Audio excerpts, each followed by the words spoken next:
देखो बच्चों, आज जो तुम सब यहाँ हो, इसका मतलब ये नहीं कि तुमने कोई गलत काम किया है या फिर तुमने कोई कानून तोड़ा है। छोटी सी गलती की वजह से तुम्हें यहाँ आना पड़ा, इसे जेल मत समझना पढ़ाई करने हॉस्टल आए हो। यहाँ से लोग पढ़ के टीचर, डॉक्टर, लॉयर बने हैं। अगर तुम लोग अच्छी तरह से पढ़ाई करोगे तो सरकार मुफ्त में शिक्षा देने के लिए तैयार है। इसलिए तुम में से कौन कौन क्या क्या पढ़ना चाहता है, तुम्हारे लक्ष्य क्या हैं? एक एक करके बताओ। सर, मेरा नाम कुमार है सर, मैं वकील बनना चाहता हूँ सर। गुड। कोर्ट में इंसाफ के लिए लड़ सकते हो तो जज भी जरूर बन सकते हो। समझ गया बेटा? बैठ जाओ। सर, मेरा नाम श्रावण है सर, मैं पुलिस वाला बनना चाहता हूँ। पुलिस बनने के लिए 10वीं भी काफी है, तो वहीं डिग्री पास करके आईपीएस के लिए प्रिपेयर होके तुम एसपी भी बन सकते हो। ठीक है? तुम्हारा नाम क्या है बेटा? मेरा नाम सूर्या है सर। तुम फ्यूचर में क्या बनना चाहते हो? सीएम। जीएम क्या? जीएम नहीं सर, सीएम, चीफ मिनिस्टर।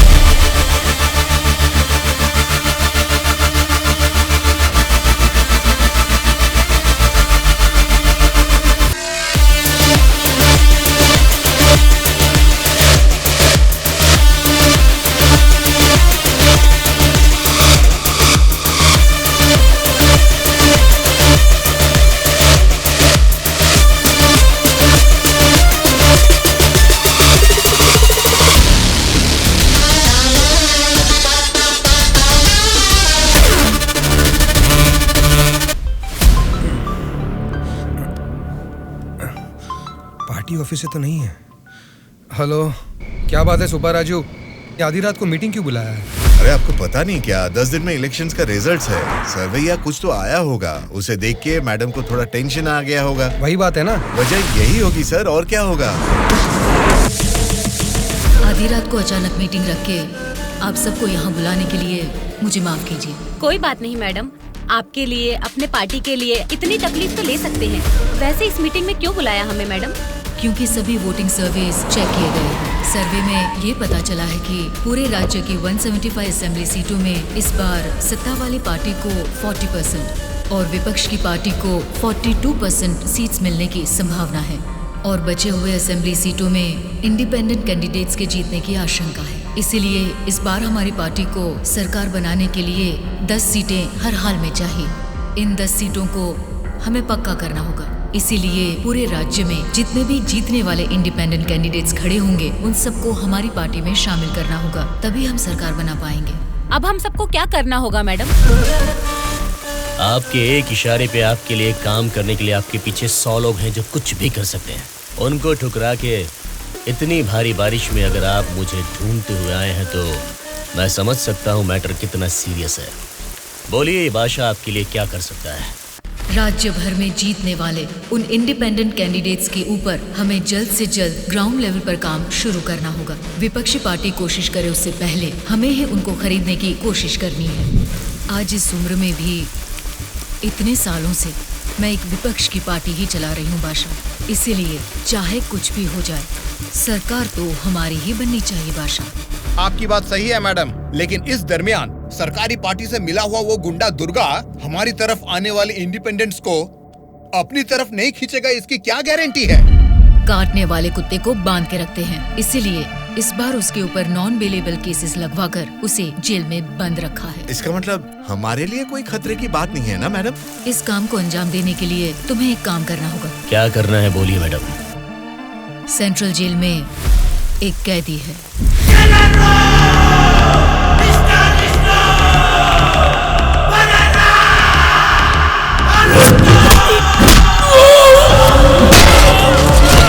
आठ 10 आदमियों को जेल भेजकर उसे मरवाना होगा। नाम क्या है उसका? Durga.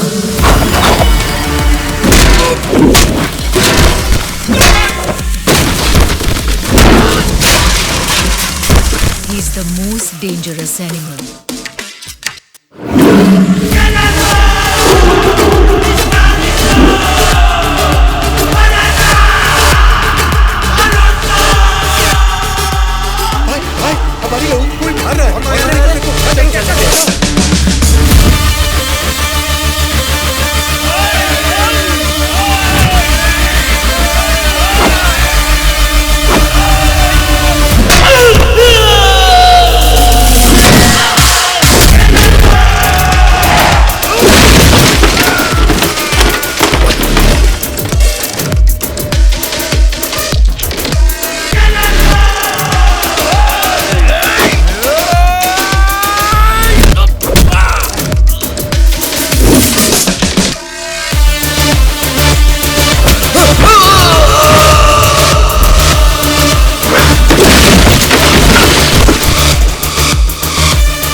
is here to break it all.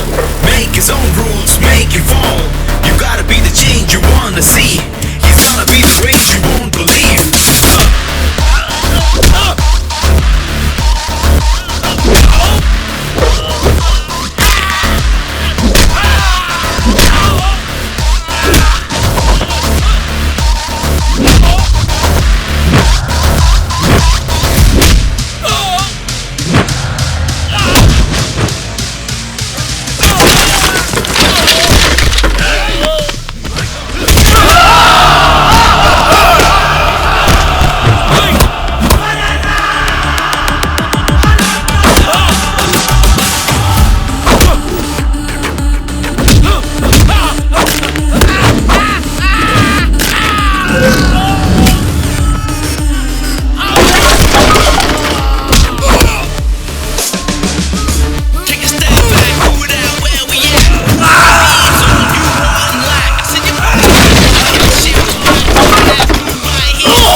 आप उसे मुझ पे छोड़ दीजिए मैडम, मैं देख लूंगा।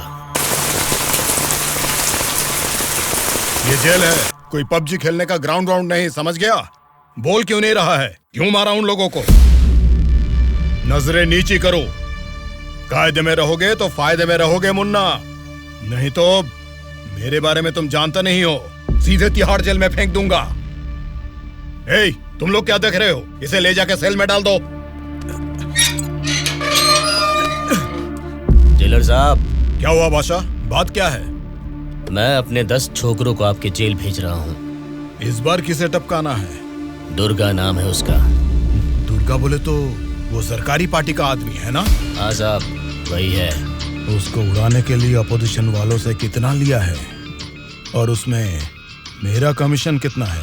हमेशा की तरह आपके अकाउंट में ट्रांसफर हो जाएगा।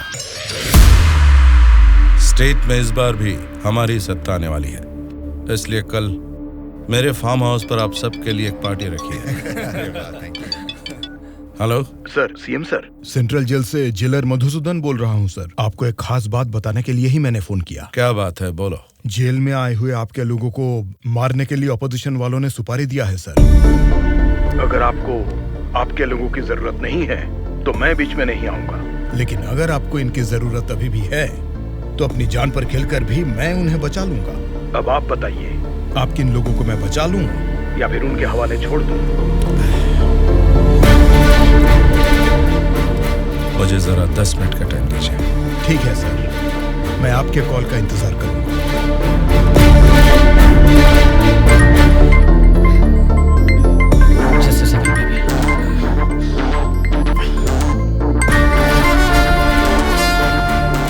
हेलो मामा, बोलिए। जेल में दुर्गा को उड़ाने के लिए ऑपोजिशन वाले प्लान कर रहे हैं। वो अभी भी हमारे लिए कोई काम का है क्या? अरे मामा, अब पूरा काम उसी के हाथ में है मामा। अगर हाथ पर हाथ धरे बैठे रहे तो वो पार्टी फिर से सत्ता में आ जाएगी, तो फिर वो हमारे किस काम का रहेगा? इस बार जैसा आप सोच रहे हैं, सत्ता हमारे हाथ में नहीं है मामा। 70% उन्हीं के फेवर में है। ये बात तुझे कैसे पता? इलेक्शन सर्वे रिपोर्ट्स में वो हमसे ज्यादा स्ट्रॉन्ग है मामा। अगर वोट्स काउंटिंग में भी वो हमसे आगे निकले तो हमें कुछ और एमएलएस की जरूरत पड़ेगी मामा।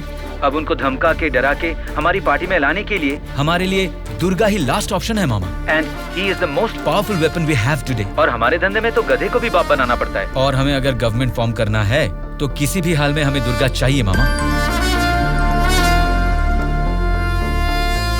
इलेक्शन रिजल्ट जब तक डिक्लेयर नहीं होते, जेल में मेरे आदमी का बाल भी बांका नहीं होना चाहिए। वो सब आप मुझ पर छोड़ दीजिए, मैं देख लूंगा। लेकिन आपके आदमियों को प्रोटेक्ट करना है तो बहुत बड़ा अमाउंट खर्च हो सकता है सर। वो मैं देख लूंगा।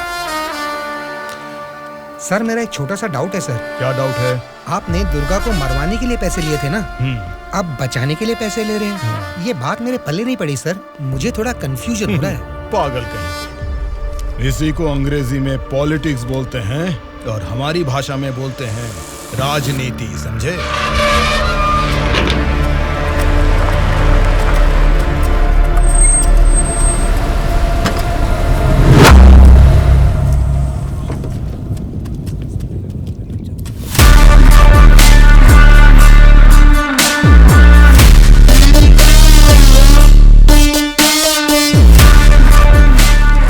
लोग फिर से जेल में आ गए ना। अब लगता है जेल में कोई बड़ा कांड होने वाला है।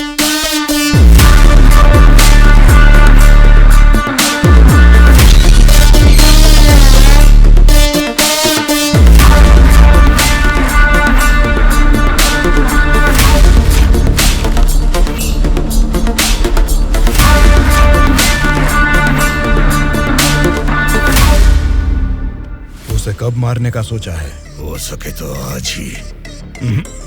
आज छोड़ देना, कल विजिटिंग आवर्स है, मुमकिन नहीं होगा। परसों मारने का प्लान बनाओ। ठीक है फिर। लेकिन एक बात अच्छी तरह से समझ लो, दुर्गा को मारने के लिए मैं तुम लोगों को आधे घंटे का टाइम दे सकता हूँ। आधे घंटे में ही काम निपटाना होगा, और अगर नहीं मार सके तो उसे दोबारा मारने का मौका नहीं मिलेगा। जाओ।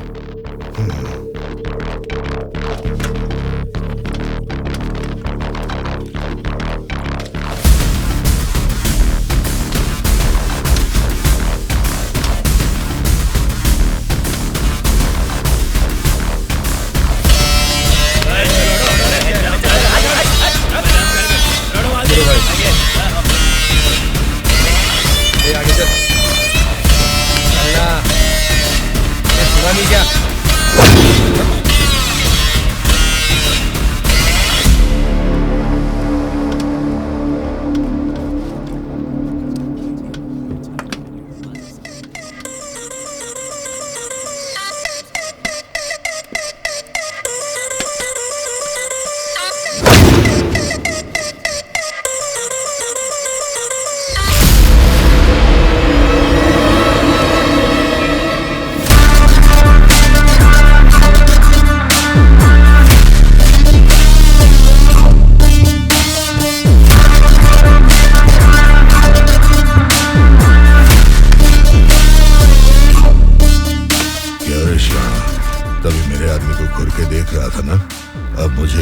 मुझे भी देख ले एक बार।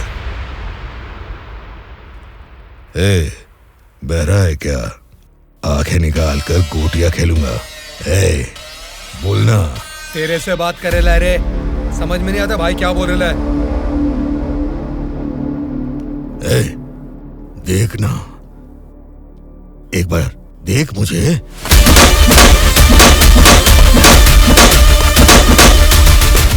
मेरे बारे में तुम जानते नहीं हो, सीधे तिहाड़ जेल में फेंक दूंगा।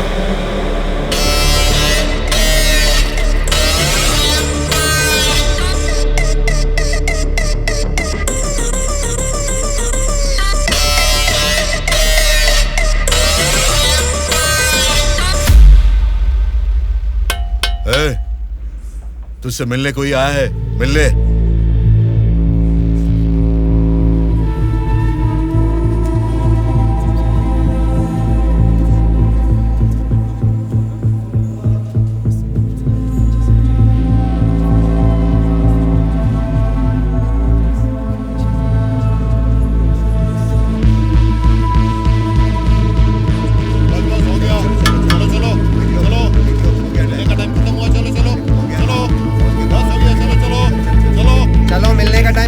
चलो निकलो यहाँ से, चलो टाइम हो गया। चल शिवा तू निकल, मैं बाद में ध्यान रख अपना।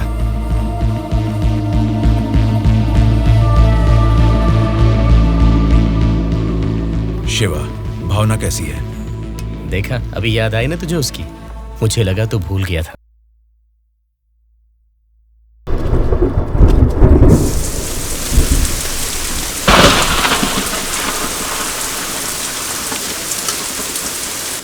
दुर्गा वॉशिंग एरिया में है, बिना गड़बड़ किए उसे टपका देना।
क्या रहे हो? इनको इनके सेल में डाल दो।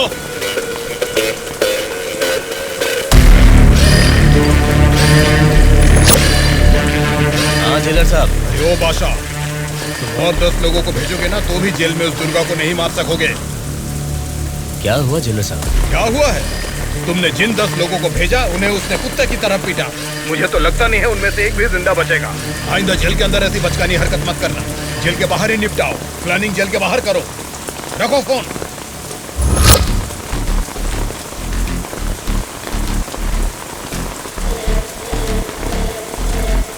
आपने जो यकीन मेरे ऊपर किया था मैं उससे निभा नहीं पाया मैडम।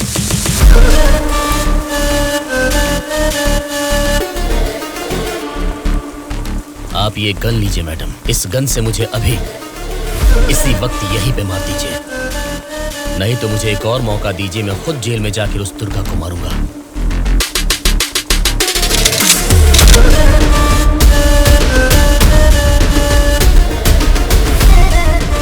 अगले हफ्ते इलेक्शन के रिजल्ट आने वाले हैं। अगर रिजल्ट मेरी फेवर में नहीं आए तब बताऊंगी कि तुम्हें किसको मारना है।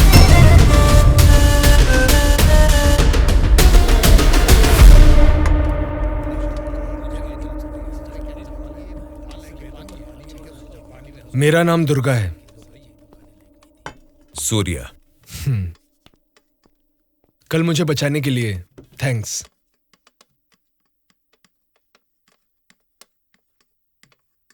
तुम्हारे बारे में सुना था, तुम किसी मर्डर केस में जेल आए हो।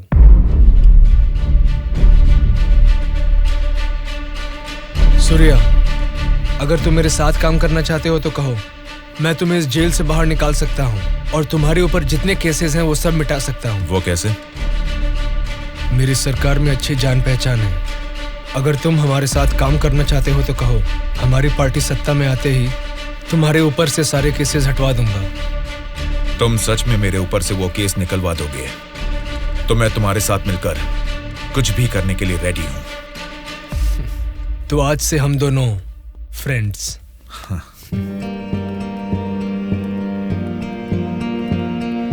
अच्छा, उस दिन वो लोग तुम्हें मारना क्यों चाह रहे थे?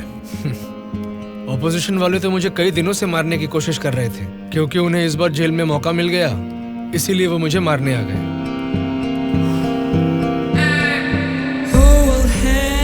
अगर उस दिन वो लोग तुम्हें मार देते तो? क्या होता, जेल में तुम्हारे जैसे अच्छे फ्रेंड को खो देता।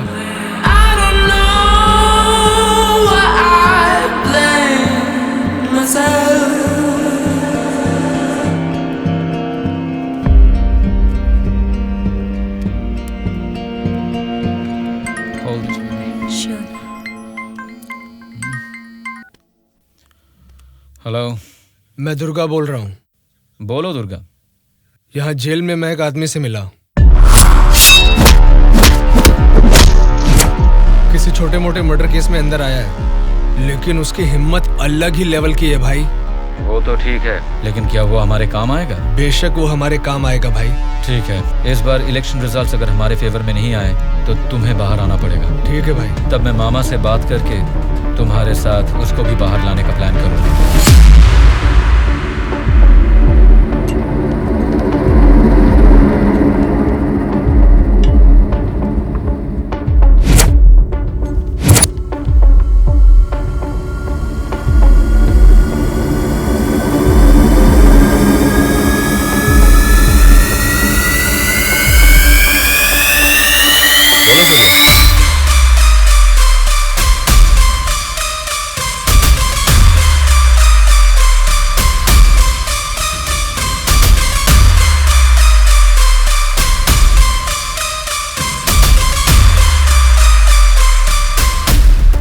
देखो सूर्या, ये सोसाइटी नहीं बदलेगी, ना ही जनता। ये 100 साल के इतिहास में तुम्हें कभी लगा है कि वोट डालने का तरीका बदला है? हमें क्या लेना है सूर्या, मेरी बात सुन, ये सब अभी से छोड़ दे। देखो शिवा, जैसा तू बोल रहा है ये समाज नहीं बदला होगा, पब्लिक ने वोट देने का तरीका भी नहीं बदला होगा, लेकिन पब्लिक को पालने वाले नेता लोगों को हमें बदलना है यार। 40 दिन के इंतजार के बाद हुआ पर्दाफाश। जीते हुए उम्मीदवार जश्न मना रहे हैं तो हारे हुए उम्मीदवार उसकी वजह ढूंढने में जुट गए हैं। जनता के वोट ये बता रहे हैं कि उन्हें किसी से कोई बैर नहीं। दोनों मेजर पार्टियों को इलेक्शन में लगभग एक समान वोट मिले हैं। राज्य की पूरे 120 असेंबली सीटों में से सरकारी पार्टी को 48 सीट मिले हैं, वहीं ऑपोजिशन पार्टी को 52 सीट मिले हैं। बाकी 20 सीटें इंडिपेंडेंट एमएलएस को मिले हैं और वो ही तय करेंगे कि राज्य में सरकार किस पार्टी की बनेगी। अब उनमें से कितने लोग कौन सी पार्टी को समर्थन करेंगे, राज्य की सत्ता कौन सी पार्टी को जाएगी, ये सब जानने के लिए शक्ति परीक्षण होने तक सबको इंतजार करना ये होगा। क्या है सर, इस बार ऐसे कैसे हो गया? अब हम क्या करेंगे सर? इस बार भी गवर्नमेंट हमारी ही बनेगी।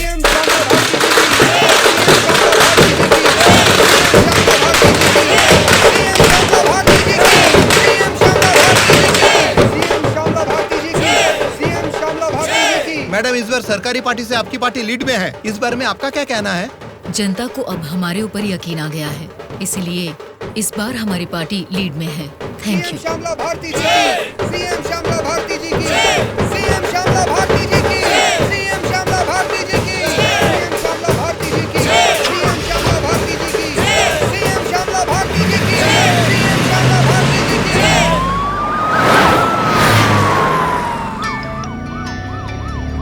मैडम, सीएम राम मोहन राव जी का फोन आया है। बोलिए एक्स सीएम राम मोहन राव जी, कैसे लगे आपको इस बार के इलेक्शन के नतीजे? इस बार 4 सीट आपको ज्यादा मिली है, ऐसा सोचकर ये मत समझिए कि जीत आपकी हुई है। मिस श्यामला भारती जी, आपको सरकार बनाने के लिए आपकी पार्टी का और 10 एमएलएस की जरूरत है। अगर 10 एमएलएस को खरीद लिया तो भी 10 दिन के अंदर शक्ति परीक्षण के लिए उनका वहाँ होना बहुत जरूरी है। तो जाहिर है कि आपकी पार्टी को मेरी पार्टी से भले 4 सीटें ज्यादा आई है या मेरी पार्टी को 4 सीटें कम आई है, तो भी आखिर में असेंबली में आपकी जगह हमेशा की तरह विपक्ष में ही रहेगी। ये बात मत भूलिएगा मिस श्यामला भारती जी। ठीक है राम मोहन राव जी, इस बार संसद में हम विपक्ष में रहेंगे या आप विपक्ष में रहेंगे, देखते हैं। Good luck.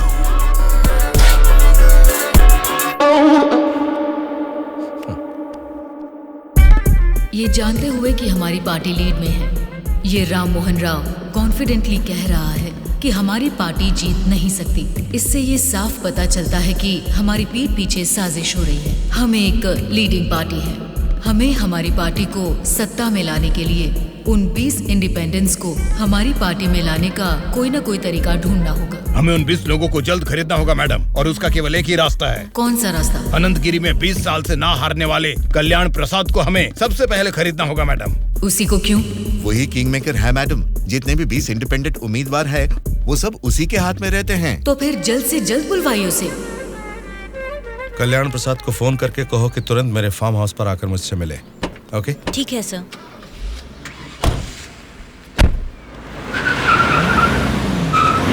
लगता है सब लोग आ गए हैं, तेरी वजह से ही लेट है। हाँ रुको रुको। नमस्कार मैडम।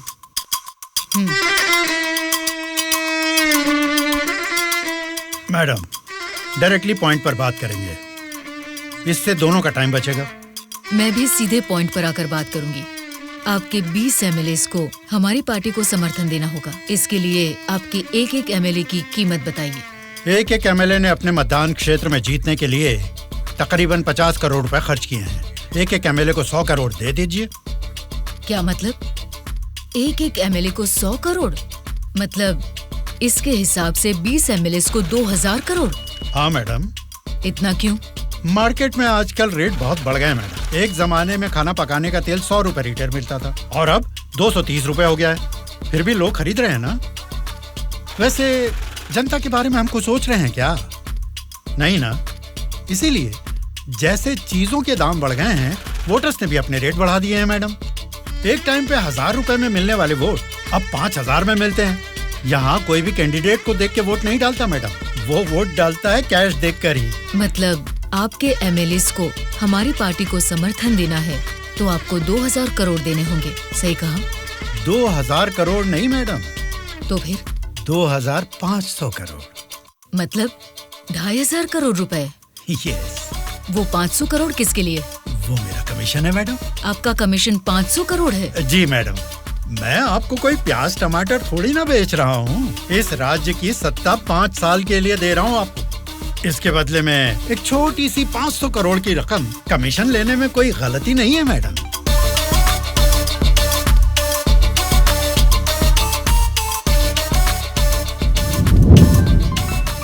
सत्ताधारी पार्टी का phone.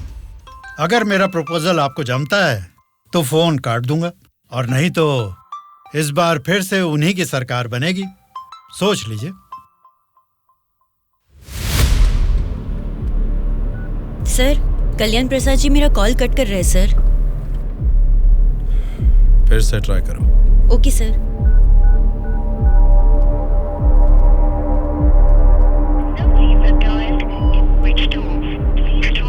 Sir, phone switch off आ रहा है सर। ठीक है, उसे वॉइस मैसेज भेज दो। Okay sure sir. आपने 2500 करोड़ मांगे जो मैं दे रही हूँ। कोई गलती नहीं होनी चाहिए। शक्ति परीक्षण वाले दिन हमारे 20 एमएलए आपके पीछे दुम हिलाते हुए चलेंगे। आप जहाँ साइन करवाएंगी वहाँ करेंगे। अब आप सीएम पद की शपथ लेने के लिए तैयारी कीजिए मैडम। लेकिन उसके पहले हमें एक काम करना है। वो क्या है मैडम? आपने मुझसे हाथ मिला लिया है, ये खबर राम मोहन राव को जरूर पता चल जाएगी। हमें हमारे एमएलएस को सेफ रखना होगा। इसलिए उन सभी एमएलएस को राम मोहन राव से सेफ रखने के लिए मैंने बेंगलुरु में एक स्टार होटल पूरा बुक कर लिया है। शक्ति परीक्षण होने तक वो सारे उधर ही रहेंगे। आपके एमएलएस के साथ हमारे एमएलएस को भी मिलाकर उधर भेजेंगे तो वो सब साथ में वहाँ सेफ रहेंगे। आपकी बात सही है मैडम, पर उस राम मोहन राव के डर से सिटी से इतनी दूर बेंगलुरु में एमएलएस को रखने की जरूरत नहीं है मैडम। वो क्या है ना, शहर के बीचों बीच मेरे कंट्रोल में एक जगह है जिसके बारे में किसी को नहीं पता। ये 10 दिन हम अपने एमएलएस को वहीं छिपाएंगे तो टाइम भी सेव होगा और अपने लोग अपने ही साथ हैं ये भरोसा भी रहेगा। लेकिन उतनी सेफ प्लेस इस सिटी में कहाँ है? सॉरी मैडम, शक्ति परीक्षण होने तक उस जगह के बारे में मैं आपको भी नहीं बताऊंगा। ठीक है, फिर आपके एमएलएस के साथ हमारे एमएलएस को भी आपकी बताई हुई जगह पर भेजूंगी। देखना कोई भूल ना हो। Okay madam. सत्या। हाँ सर। सर, श्यामला भारती जी ने कल्याण प्रसाद जी को 2500 करोड़ में खरीद लिया। अब हमारी हालत क्या होगी सर? हमारी सरकार गिर गई क्या? सर, इलेक्शन में मैंने 100 करोड़ खर्च किया, अब मेरा क्या होगा सर? बताइए सर, क्या होगा सर? क्या होगा? बस चुप हो जाओ। परेशान होने की जरूरत नहीं है। शक्ति परीक्षण में अभी टाइम है। मैं जानता हूं मुझे क्या करना है। आपकी बात मुझे समझ आ गई। अभी मुझे क्या करना है बोलिए। अनऑफिशियली किसी भी हालत में दुर्गा मुझे जेल से बाहर चाहिए, चाहे जितने भी पैसे लग जाएं। तुरंत जेलर से बात करके काम को अंजाम दो। ठीक है मामा, पर एक रिक्वेस्ट है। बोलो क्या है? दुर्गा के साथ एक और आदमी को जेल से बाहर निकलवाना है मामा। कौन है वो? उसका नाम है सूर्या। उसकी गट्स, उसकी हिम्मत, वो अलग ही लेवल की है। हो सकता है, लेकिन किसी भी अनजान आदमी के ऊपर इस तरह से आंख मूंद कर भरोसा कैसे कर सकता है? ये स्टेट गवर्नमेंट का मामला है। अगर कुछ गलत हो गया तो मेरा पूरा पॉलिटिकल करियर खत्म हो जाएगा। मेरा यकीन कीजिए मामा, हमारे गवर्नमेंट को गिरने से बचाने के लिए इस ऑपरेशन में दुर्गा से ज्यादा वो ही एक्टिवली काम करेगा। ठीक है, अगर तुम उसकी इतनी तारीफ कर रहे हो तो काम खत्म हो तो इन दोनों को फिर से जेल में डाल दूंगा। मैं भी उससे जरूर मिलना चाहूंगा।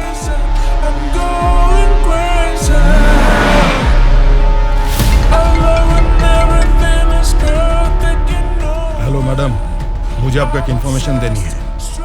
हाँ बोलिए। जेल से दुर्गा भाग गया है, अपने एमएलए को संभालिए।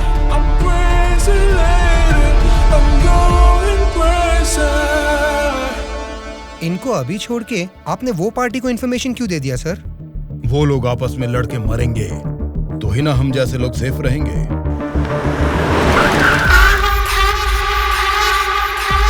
आज रात यहीं पे रुकना। कल सवेरे 8 बजे मामा से मीटिंग हो सकती है। कॉल आते ही यहाँ से निकल जाना। मैडम, कल रात ही मैंने अपने सभी लोगों को सेफ जगह पर शिफ्ट किया है और यहाँ वो सारे लोग बहुत ही एंजॉय कर रहे हैं। वो ठीक है, पहले मेरी बात सुनिए। बोलिए मैडम। सरकारी पार्टी वाले जेल से उस दुर्गा को बाहर लेकर आए हैं, ये इन्फॉर्मेशन आई है। मैं नहीं जानती तुम क्या करोगे। हाँ? लेकिन हमारे सभी एमएलए सेफ रहने चाहिए। मैडम, दुर्गा जैसे 10 लोग भी जेल से बाहर आ जाए ना तो भी हमारे एमएलए कहाँ है पता लगाना मुश्किल है। फिर भी सामने वाली पार्टी प्लान कर रही है तो इसका मतलब हमें संभल के रहना है। आप टेंशन मत लीजिए, शक्ति परीक्षण होने तक उनको ही नहीं आपको भी आपके एमएलए कहाँ है पता नहीं चलेगा। ऐसा प्लान किया है। ठीक है, जो भी करो संभाल कर। इलेक्शन रिजल्ट के बारे में इस बार भी मेरा अंदाजा गलत निकला। लगता है सत्ता हाथ से जाने वाली है। तुम दोनों को क्या करना है ये तुम सोचो, चाहे जितने पैसे खर्च हो जाएं। लेकिन उस श्यामला ने जिन 20 इंडिपेंडेंट एमएलएस को खरीदा है वो किसी भी तरह मुझे चाहिए। तुम लोगों का क्या प्लान है? बताओ क्या करोगे? उन सबको किडनैप करेंगे सर। किडनैप? हाँ सर। 20 एमएलएस को किडनैप करना तुम्हें स्कूल के बच्चों को किडनैप करने के जैसा लग रहा है क्या? 20 एमएलएस नहीं सर, ऑपोजिशन एमआईयू को मिलाकर पूरे 72 एमएलएस हैं सर। क्या 72 लोग? आपकी पार्टी से जीते हुए 48 एमएलएस के साथ पूरे 120 एमएलएस को आपके बेंगलुरु वाले फार्म हाउस में बिना बंदी बनाए इस बार आप सीएम नहीं बन सकते हैं सर। ऑपोजिशन एमएलएस तक तो ठीक है, लेकिन हमारे एमएलएस क्यों? वो तो हमारे ही लोग हैं ना। राजनीति में सब कुछ हो सकता है सर, सब कुछ जायज है। सत्ता का पलड़ा जिस तरफ है वो उस तरफ चले जाएंगे। यहां जीतने से ज्यादा सत्ता जरूरी है सर। अभी की सिचुएशन में अपने एमएलएस को हमें ही बचाना है सर। इसलिए हमें उनके साथ हमारे एमएलएस को भी बंदी बनाना ही होगा सर। तुम्हारा प्लान सुनने में तो ठीक ही लग रहा है, लेकिन ऑपोजिशन एमएलएस को किडनैप कैसे करोगे? यह मुमकिन है क्या? सत्ता की जंग हर कोई जीतना चाहता है, पर जीत सिर्फ एक की ही होती है और उसी को वीर कहते हैं। मैंने आपको जिसके बारे में बताया था ये वही है सर। तो जरा बताओ कि शुभ काम का मुहूर्त कब है? इस शुक्रवार को ही आपके सभी एमएलएस को बस में बिठा के दुर्गा को सौंप दीजिए। दुर्गा उनको बेंगलुरु हाईवे के एक ढाबे पर लेकर आएगा। इसी बीच ऑपोजिशन के सभी एमएलएस को किडनैप करके लाने का जिम्मा मेरा होगा। गुड। तुम्हारे प्लान के साथ तुम्हारा कॉन्फिडेंस भी मुझे अच्छा लगा।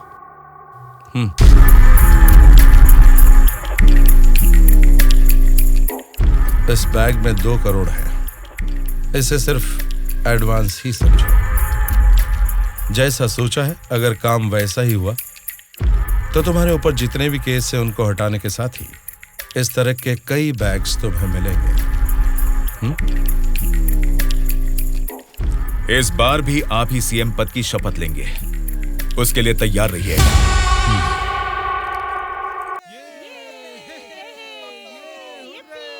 कल्याण प्रसाद के फोन का लास्ट कॉल लोकेशन कल रात 11 बजे का गुलजार हाउस में दिखा रहा था। तभी से लेके अब तक वो किसी के टच में नहीं है।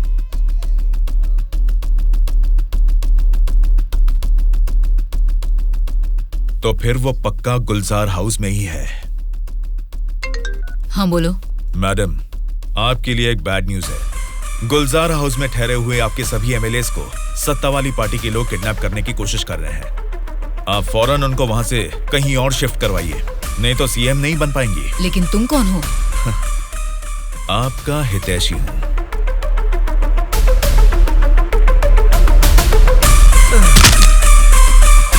चलिए बैठिए आप लोग अंदर।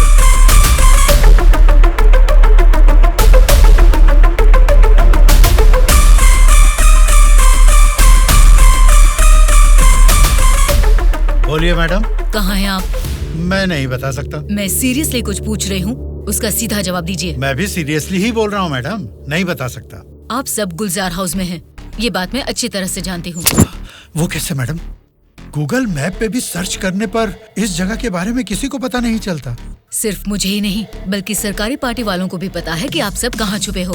अब क्या करें मैडम? उनके वहाँ पहुँचने से पहले निकलो वहाँ से और अपने साथ सभी एमएलएस को वहाँ से शिफ्ट कर दो। लेकिन अभी के अभी इतने एमएलएस को कहाँ शिफ्ट करेंगे मैडम? मैं बस भेज रही हूँ, मेरे बैंगलोर वाले रिसोर्ट में शिफ्ट हो जाओ। समझ गए तुम? समझ गया।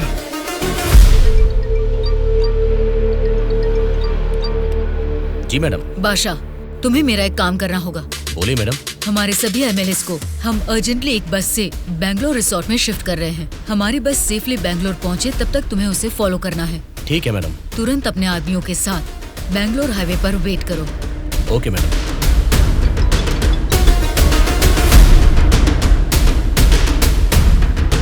हेलो मैडम, मैं ट्रैवल एजेंसी का बस ड्राइवर बोल रहा हूँ मैडम। कहाँ पहुँचे तुम? मैं बिल्कुल सही लोकेशन में पहुँच गया हूँ मैडम। ठीक है, हमारे लोग वहाँ आएंगे, वेट करो। ठीक है मैडम।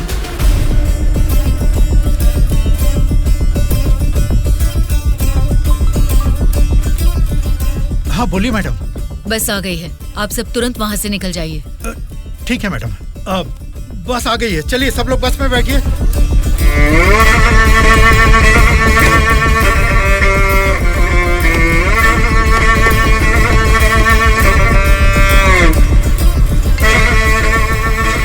मैडम, सब लोग बस पे चढ़ गए मैडम। अभी निकल सकते हैं क्या मैडम? Okay madam. बोलो सूर्या। दुर्गा, हमारा प्लान सक्सेस हुआ। अब सभी एमएलएस मेरे कब्जे में हैं। तुम हाईवे के ढाबे पे वेट करो, मैं भी पहुंचता हूँ। ओके। क्या रे, कुछ पता? बोली मैडम। बस निकल गई है और थोड़ी ही देर में बैंगलोर हाईवे एंटर करेगी। अगर कोई भी हमारी बस को फॉलो करता हुआ दिखे तो उसे वहीं मार देना।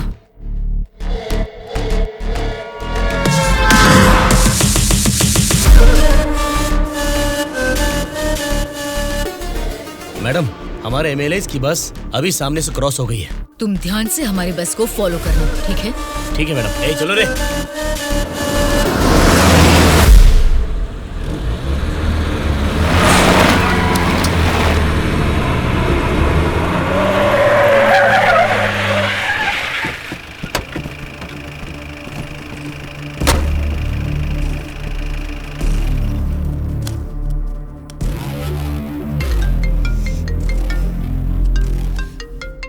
बोलो बादशाह। हाँ मैडम, अभी हमारी बस हाईवे के बाजू में एक ढाबा के पास रुकी हुई है। नाइट जर्नी है ना बादशाह, चाय कॉफी पीने के लिए रुके होंगे। अब इतना भी फोन करके बताओगे? Madam madam. अब क्या हुआ बादशाह? हमारे बस के पीछे ही एक और बस आके रुकी है। और एक बस? हाँ मैडम, देखने में तो सरकारी पार्टी की एमएलए की बस लग रही है। क्या सरकारी पार्टी के एमएलए की बस? हाँ मैडम, पक्का उन्हीं लोगों की बस है मैडम। सच में? लेकिन उनकी बस वहाँ क्यों आई है?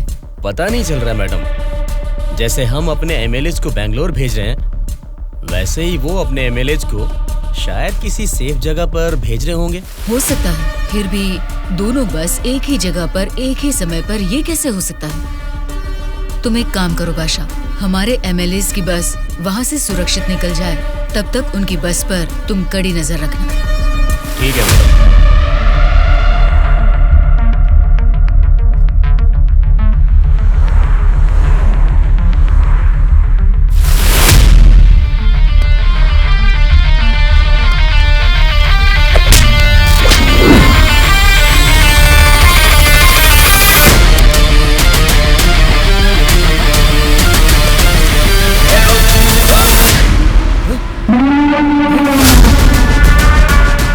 बोलो बादशाह। हमारे बस ड्राइवर ने सरकारी पार्टी के बस ड्राइवर दुर्गा को मार के उनकी बस को भी हमारे बस ड्राइवर ही ड्राइव करके ले जा रहे हैं मैडम।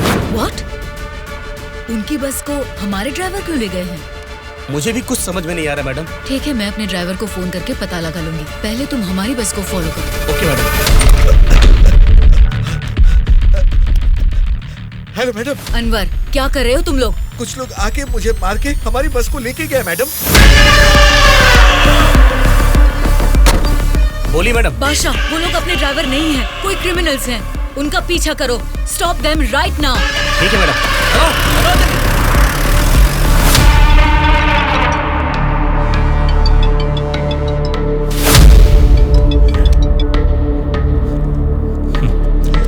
बोलिए श्यामला जी, इस वक्त कैसे याद किया? बड़े रिलैक्स्ड मूड में लग रहे हैं आप। एक शॉकिंग न्यूज सुनाऊं आपको? बताइए, क्या है वो?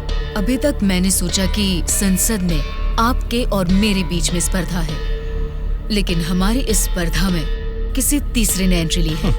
उसने क्या किया है, अगर ये आपको बताऊंगी तो बहुत बड़ा झटका लगेगा। वो तीसरा कौन है और उसने क्या किया है, ये आप बताएंगी, तभी तो पता चलेगा कि मुझे बड़ा झटका लगेगा या नहीं। जेल में से आपने एक जानवर को बाहर निकलवाया मिस्टर राव। उस जानवर को मारकर उस तीसरे ने हमारे एमएलए के साथ आपके एमएलए को भी किडनैप करके वहाँ से भाग गया है मिस्टर राव। अगर मुझे पता चला कि उस तीसरे और आपके बीच में कुछ कनेक्शन है, तो मेरी एक बात याद रखना, आपका पॉलिटिकल करियर मैं पूरी तरह से बर्बाद कर दूंगी मिस्टर राम मोहन राव।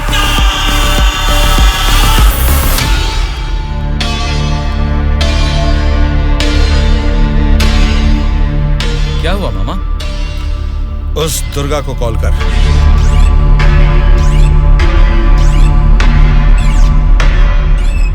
वो फोन नहीं उठा रहा है। उसके फ्रेंड को कॉल कर।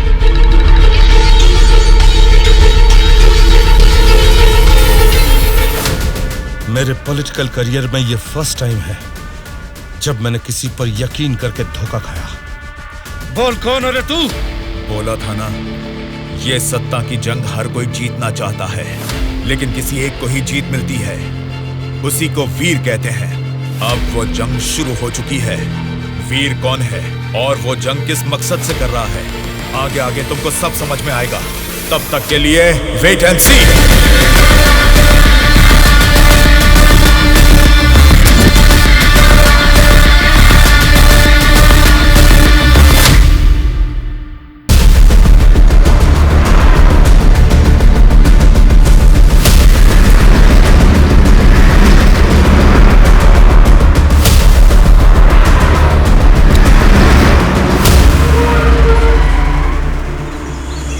कौन सी जगह है? बेंगलुरु रिसोर्ट बोले थे, गलती से किसी और रूट में तो नहीं आ गए? घना जंगल लग रहा है ये तो।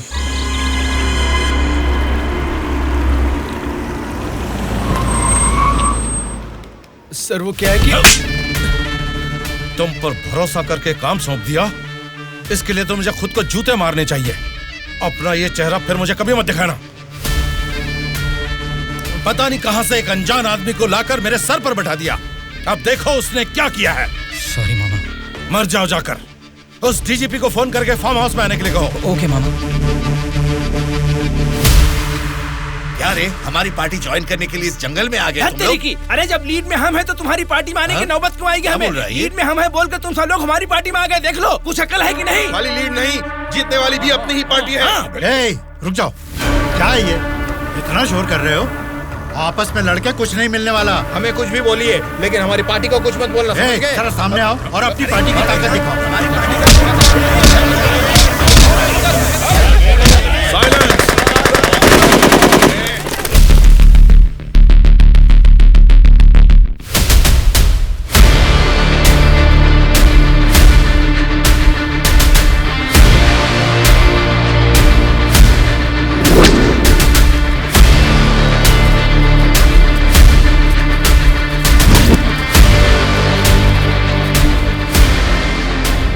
क्या सोच रहे हो? जैसे टीम में आ रहा चिल्ला रहे हो, अपनी मर्जी से आपस में लड़ रहे हो। ये तुम्हारी असेंबली नहीं है, ये जंगल है। मेरा जंगल, मेरा जंगल, मेरा जंगल। यहाँ कोई स्पीकर नहीं होगा, माइक नहीं होगा, ना ही वॉकआउट होगा। हम सब हाईवे से तकरीबन 250 किलोमीटर की दूरी पर घने जंगल में हैं। बेटा, तुम लोग नेक्सलाइस्ट हो, माओइस्ट हो, टेररिस्ट हो, कौन हो बेटा तुम लोग? वो सब कहां से पैदा हुए हैं? तुम जैसे लोगों की गलती से ही वो लोग पैदा हुए हैं। बेटा, तेरी बात मैं मानता हूँ, लेकिन मैं शुगर पेशेंट हूँ। टाइम पर खा के अगर मैंने दवा नहीं लिया तो मेरी बॉडी कांपने लग जाती है बेटा। तुम हेल्थ मिनिस्टर हो ना? हाँ बेटा। तुम्हारे पास बड़े हॉस्पिटल्स हैं, फिर भी तुम्हें ये सब बीमारियां हैं, तो तुम पब्लिक का भला कैसे करोगे? बेटा, हमारे पेट में चूहे दौड़ रहे हैं, पहले कुछ खाने के लिए तो दे दीजिए।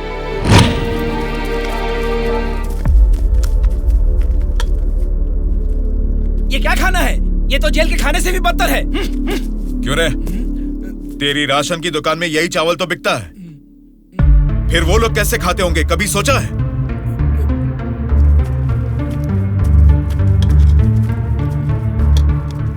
बस बेटा बस, चावल खाने में कमी ही करनी चाहिए, ज्यादा नहीं खाना चाहिए। अच्छा, तो फिर इतनी जायदाद कैसे बना ली? उसमें भी तो कमी कर सकते थे, पर उसमें तो करोगे नहीं। देखो बेटा, तुम्हारी बातें और करतूतें तो कमाल की हैं, लेकिन कमी है तो बस चेहरा नहीं दिखाया तुमने। जरा वो भी दिखा दो। तुझसे देखा नहीं जाएगा। बाप रे, इतना डरावना है तुम्हारा चेहरा? तो फिर देखो। हाँ तो फिर दिखाओ ना।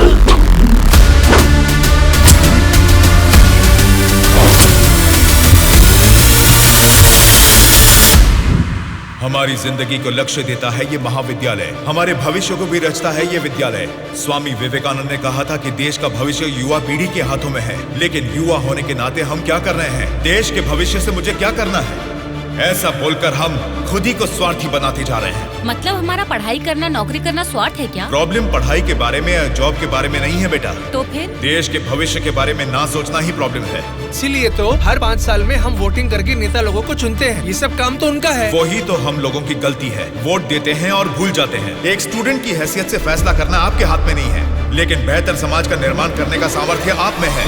उन लोगों को खड़ा करके पूछने का हक भी आपको है। जब आप लोग ऐसा करेंगे तब स्वामी विवेकानंद की बात सच होगी कि देश का भविष्य युवाओं के हाथों में है। जाल खरीदने के लिए पैसे देंगे, नाव खरीदने के लिए लोन देंगे। तुमसे यही वादा इलेक्शन से पहले किया गया था ना, लेकिन अब सत्ता में आकर 4 साल होने के बाद भी एक भी वादा पूरा नहीं किया। इसको आप कब तक सहेंगे और कितने दिन भुगतेंगे? इन एमएलएस को जीतने दीजिए और सवाल कीजिए।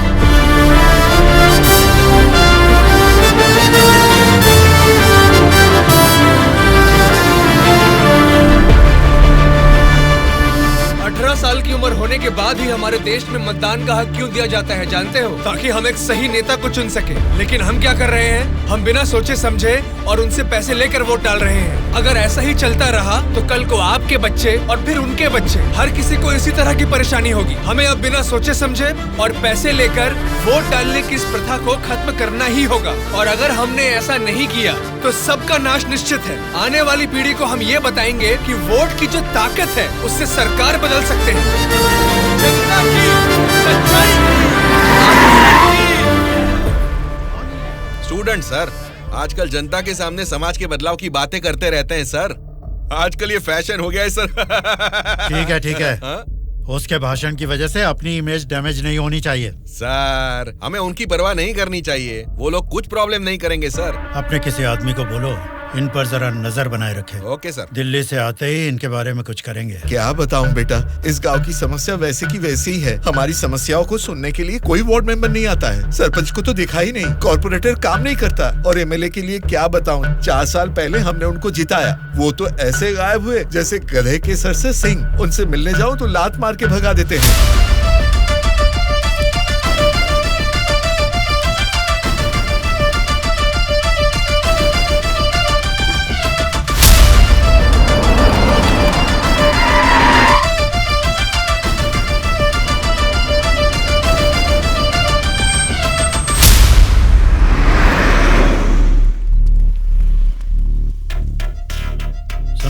हाँ सर। हम बगल वाली स्टेट में गए थे ना? हाँ सर। तो ये यूएस गए थे, ऐसा फ्लेक्सी क्यों लगा है? हाँ सर।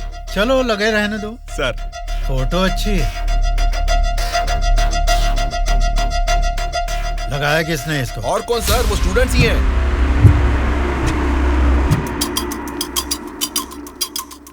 इन पोस्टर्स को देखकर वो एमएलए पक्का रिएक्ट करेगा। रिएक्ट तो करेगा, पर कैसे रिएक्ट करेगा वो पता नहीं चल रहा। जैसा भी रिएक्ट करें, कोई भी प्रॉब्लम आने तो हम सबका सामना कर लेंगे साथ में। जैसा आपने सोचा वैसा नहीं होगा। शक्ल से तो पढ़े लिखे लगते हैं, पढ़ाई की है तो नौकरी, अच्छी नौकरी कर लेते। ऐसे पेस्ट लगा के पोस्टर लगाने की गंदी हरकतें क्यों कर रहे हैं आप लोग? ये पॉलिटिक्स के चक्कर में क्यों फंस रहे हैं? ये एक दलदल है, एक बार इसमें उतर गए ना तो फिर इससे बाहर नहीं निकल पाओगे। समझ गए ना? मतलब आपकी नजर में वोटर की कोई वैल्यू नहीं? अरे बहुत सही कहा आपने। आपकी नजर में वोटर की बड़ी कीमत है, लेकिन हमें वोट की कीमत पता है। यही फर्क है आपकी और हमारी सोच में। एक बार वोट मिल गया ना, फिर वोटर को कौन पूछता है? 5 साल के लिए हम ही राजा, हम ही मंत्री। मतलब आपसे सवाल करने वाला कोई नहीं है क्या? अब तुम ही बताओ, जो लोग पैसा लेकर वोट डालते हैं उनको सवाल पूछने का अधिकार है? अभी जो भी हो रहा है वो इलेक्शन नहीं है, कलेक्शन है।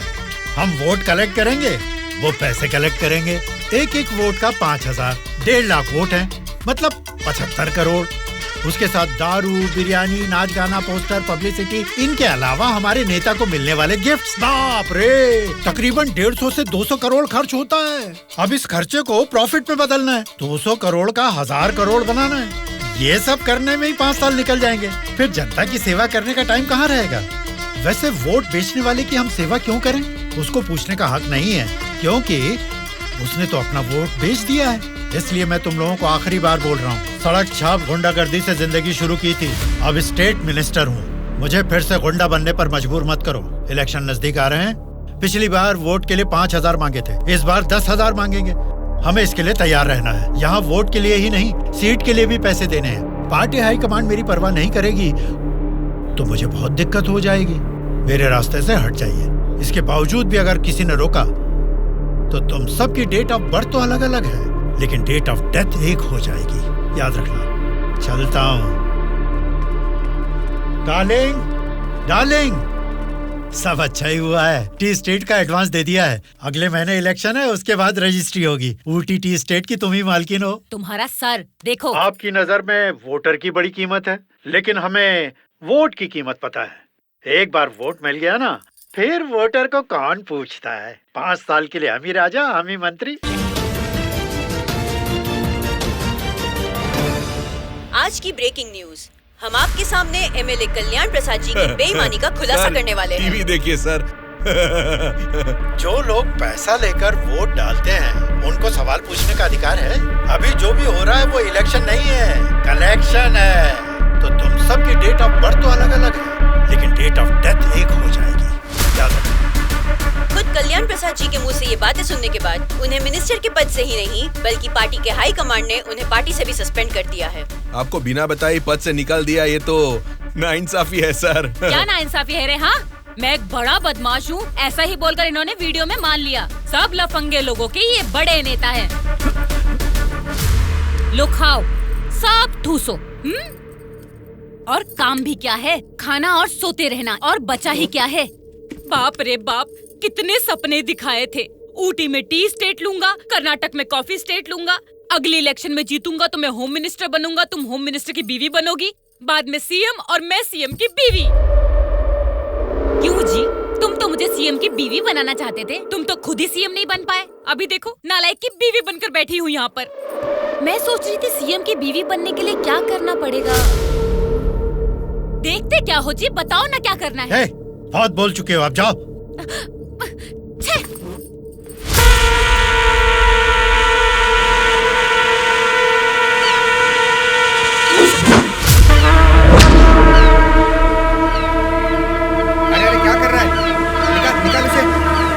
माफ कीजिए सर, अपने लोग हैं, मछली पकड़ना सीख रहे हैं, गलती से आपके ऊपर गिर गया, आप जाइए सर।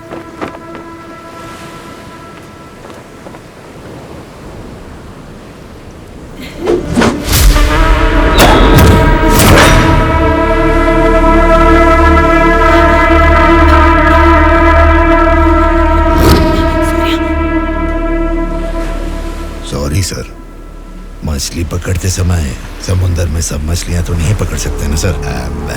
हमारे हाथ में आई हुई मछली पकड़ेंगे, गलत मत समझिए। अब जाइए।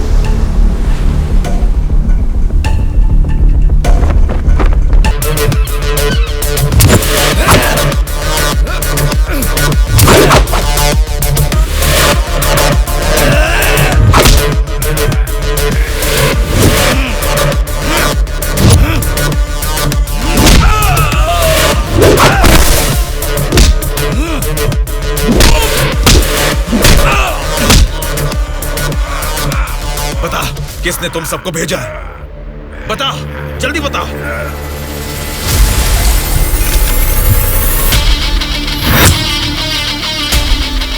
इतना हैरान क्यों है? मरा हुआ आदमी तेरे सामने जिंदा कैसे खड़ा है, यही सोच रहा है ना तू? मुझे मारना तेरे बस की बात नहीं है, ना ही तेरे बाप से हो पाएगा। वोट देना हर एक का हक है, उसे पैसे देकर मत खरीदो। एमएलए एक रिप्रेजेंटेटिव होता है जो लोगों की समस्याओं को सरकार के पास लेकर जाता है, बल्कि ये नहीं कि वो उस क्षेत्र का राजा बनकर बैठे। जस्ट एक कर्मचारी है। तुम सब कुछ भूल गए हो, इसलिए याद दिलाने के लिए पोस्टर्स लगाए, लेकिन तुम तो समझ ही नहीं पाए। अब तक तो तुम्हें ही बदलने के बारे में सोचा था, इस चुनाव क्षेत्र के एमएलए को बदलने के बारे में नहीं। लेकिन अब बदलूंगा। अगले इलेक्शन में चुनाव के लिए रेडी हो जाओ। अब की बार कलेक्शन नहीं, इलेक्शन होगा।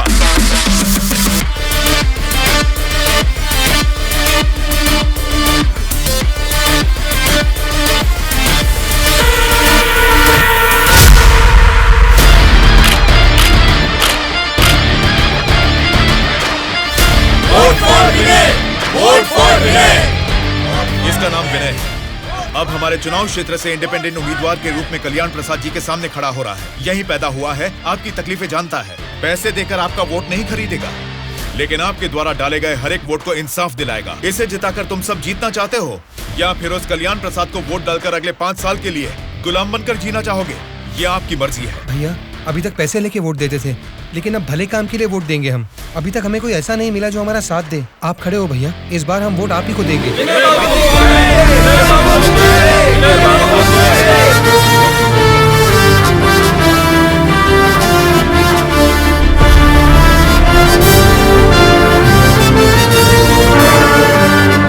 ऐसा क्या? यहाँ आप लोग बैठकर ताश खेल रहे हैं और वहाँ आपके सामने दूसरा लीडर खड़ा हो रहा है। देखो, पैसे लेकर वोट डालने वाली जनता के रहते हैं, इनकी परवाह नहीं करनी है। आपका बोया हुआ पेड़ आपको ही छांव देगा। आपका डाला हुआ वोट भविष्य का फैसला करेगा। अब किसे वोट देना है, ये आप ही तय कीजिए।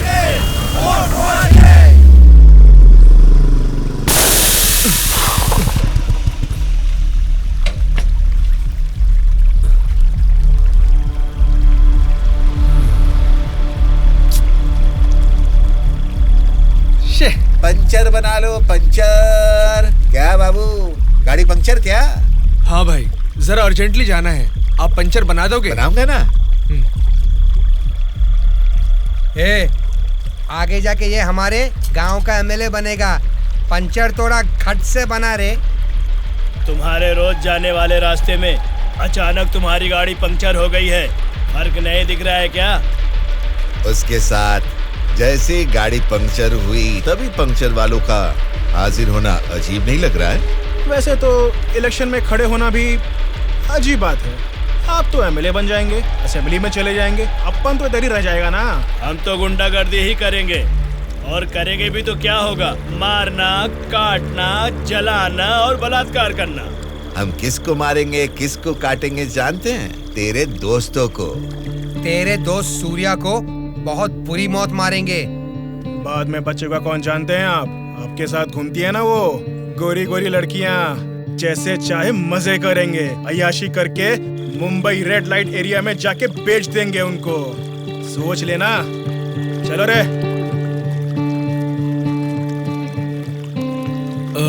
आप सबको कुछ बताना चाहता हूँ, लेकिन आप लोग गुस्सा मत होना। तो फिर तुम वो बात ही क्यों कर रहे हो जिससे गुस्सा है? अरे वो बात नहीं है। अरे तो अब बता भी दो ना। मैं ये इलेक्शन नहीं लड़ूंगा। What? ए, सच सच बताओ, क्या तुम्हें किसी ने डराया? ऐसा कुछ नहीं है, मैं ये इलेक्शन नहीं लड़ूंगा बस। ए, तेरी आंखों में मुझे डर दिख रहा है। क्या बात है, बोल। हाँ यार, मैं डर रहा हूँ, तो अब क्या करूँ? अगर जान का डर था तो इस इलेक्शन में खड़ा होने के लिए तैयार क्यों हुआ? कल ही नॉमिनेशन की लास्ट डेट है। कल 3 बजे एमआरओ ऑफिस के पास हम सब तेरा वेट करेंगे। तू कल आ रहा है और नॉमिनेशन भी डालेगा। उल्टा सीधा बोलेगा तो इन सब के बारे में तो नहीं जानता, लेकिन मैं तुझे मारकर समुंदर में फेंक दूंगा। याद रखना, कल शाम को 3 बजे एमआरओ ऑफिस। ए चलो रे। कल हम तेरे लिए वेट करेंगे।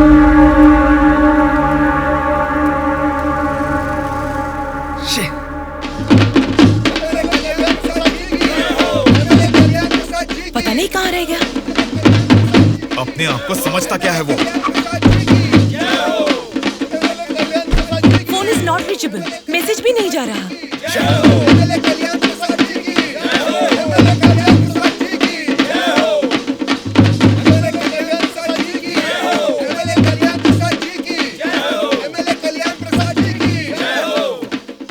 संभाल के रखना, बात के कार्यक्रम में काम आएंगे। नमस्कार वोटर महाराज, आपके अनमोल वोट आप मुझे ही देंगे। देंगे ना? आप ही देंगे। अच्छा मुहूर्त निकलने से पहले नॉमिनेशन करके आता हूँ। नमस्ते।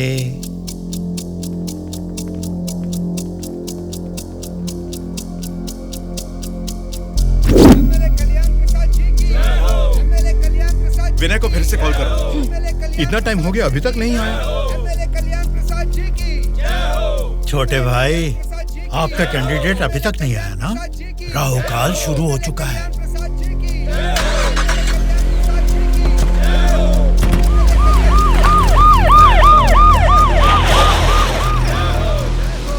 हम तुम्हें अरेस्ट करने आए हैं। हमें चलो बताते हैं।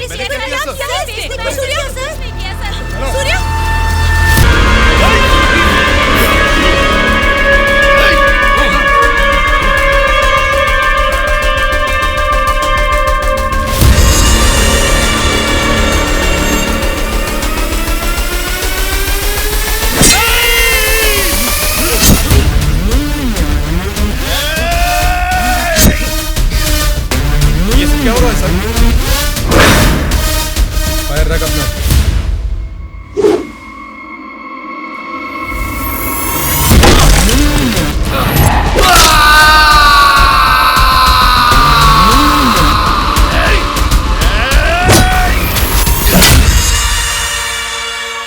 पकड़ रहे इसे।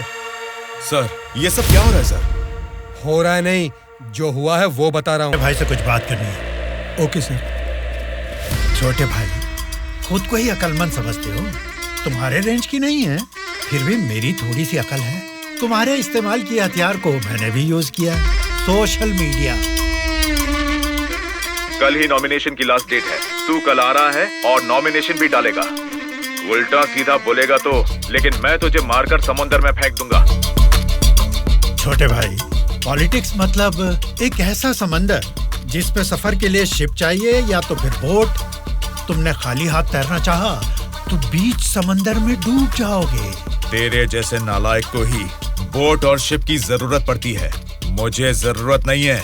मैं तुझे पीछा करके शिकार करके पकड़ूंगा, क्योंकि मैं एक शार्क हूँ, समझा? वो सही में शार्क निकला। पीछा किया, शिकार किया, और अब क्या करेगा? हे, चलो रे यहाँ से। चलो चलो जल्दी चलो। निकलो। चलो जल्दी चलो। कुछ भी कहो यार, मौसम तो बहुत लाजवाब लग रहा है। पेट में बहुत गड़बड़ है, लगता है इधर ही बैठ के आ जाएगी। भाई इस उम्र में भी तू टाइम पे हल्का हो जाता है, मतलब तेरा हेल्थ तो एकदम सुपर है मेरे भाई।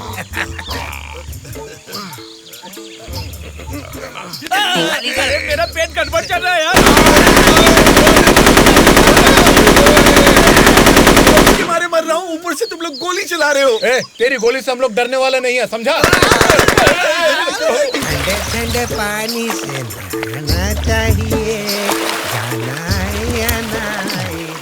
तू पागल हो गया क्या? कोई अपना लीज खुला छोड़ के नहाता है क्या? मैं तो डर ही गया। मेरे लीज पे बुरी नजर डालता है। घर में बाप भाई है कि नहीं? अभी भी तेरा लीज जीत रही है, एनाकोंडा नहीं बना पाया। तुम लोगों को लीच और एनाकोंडा में फर्क नहीं समझता है क्या? लीच हो या एनाकोंडा हो, बीन बजाने से भी कोई फर्क नहीं पड़ने वाला है। अरे इस जंगल में बीन अरे ठीक से नहाने भी नहीं देता है, ठीक से हल्का भी नहीं होने दिया, गोलियां पे गोलियां चलाया जा रहा है। ये क्या हाल हो गया हमारा? एक नहीं, दो नहीं, पूरे 120 एमएलएस को प्री प्लान तरीके से किडनैप करके ले गया है। मेरी समझ में नहीं आ रहा क्या करूं। ये सब मैंने किया है। ये बात अगर जनता या मीडिया को पता लगी तो इतने साल की मेहनत से बना मेरा पॉलिटिकल करियर बर्बाद हो जाएगा। आप फिक्र मत कीजिए सर, ये हम पर छोड़ दीजिए। किडनैपर्स से सारे एमएलएस को कैसे सुरक्षित लाना है ये मुझ पर छोड़ दीजिए। किरण सर, ध्रुवा कहाँ है पता करो और तुरंत मेरे ऑफिस में आने के लिए कहो, तुरंत। Okay sir. मैं चलता हूँ सर।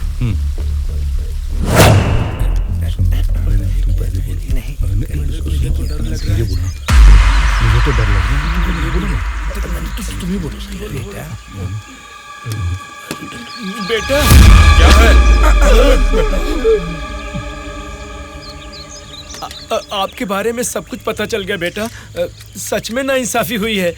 मैं सच बोल रहा हूँ, लेकिन गलती तो उसने की है। फिर हम लोगों को यहाँ लेकर क्यों आए हो बेटा? चाहिए तो उसको अकेले रख लो और हम लोगों को छोड़ दो बेटा। ठीक है, तुम लोग कह रहे हो तो मैं तुम्हें छोड़ दूंगा। उससे पहले मैं तुम सबसे 3 सवाल पूछूंगा। अगर तुमने सही जवाब दिया तो मैं तुम सबको आज ही छोड़ दूंगा। पहला सवाल, आप में से सनी लियोन को कितने लोग जानते हैं? क्यों नहीं जानते सर, वो तो मेरी पसंदीदा फिल्म स्टार हैं। उसे देखे बिना मुझे नींद ही नहीं आती, समझे? दूसरा सवाल, पूजा हेगड़े को कितने लोग जानते हैं? पूजा हेगड़े का मैं बहुत बड़ा फैन हूँ बेटा। एक चुम्मा, एक चुम्मा, एक चुम्मा।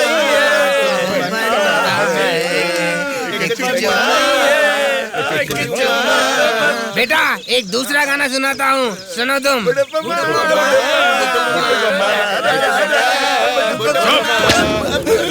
तीसरा सवाल, नारायण स्वामी को कितने लोग जानते हैं? भाई नारायण स्वामी ना, उनका व्रत मैं हमेशा रखता हूँ। तुम सनी लियोन को जानते हो? पूजा हेगड़े ने कितने एक्टर्स के साथ डांस किया ये भी जानते हो? लेकिन जनता के लिए अपनी जान भी कुर्बान करने वाले नारायण स्वामी को नहीं जानते। कौन है बेटा वो? कोई देवता है क्या? हाँ, देवता ही है, लेकिन मंदिर में रहने वाला देवता नहीं, जनता के दिल में रहने वाला देवता, नारायण स्वामी।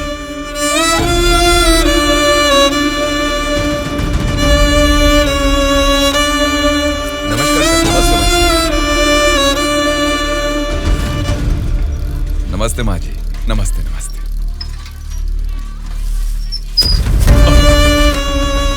ये क्या किया बहन जी?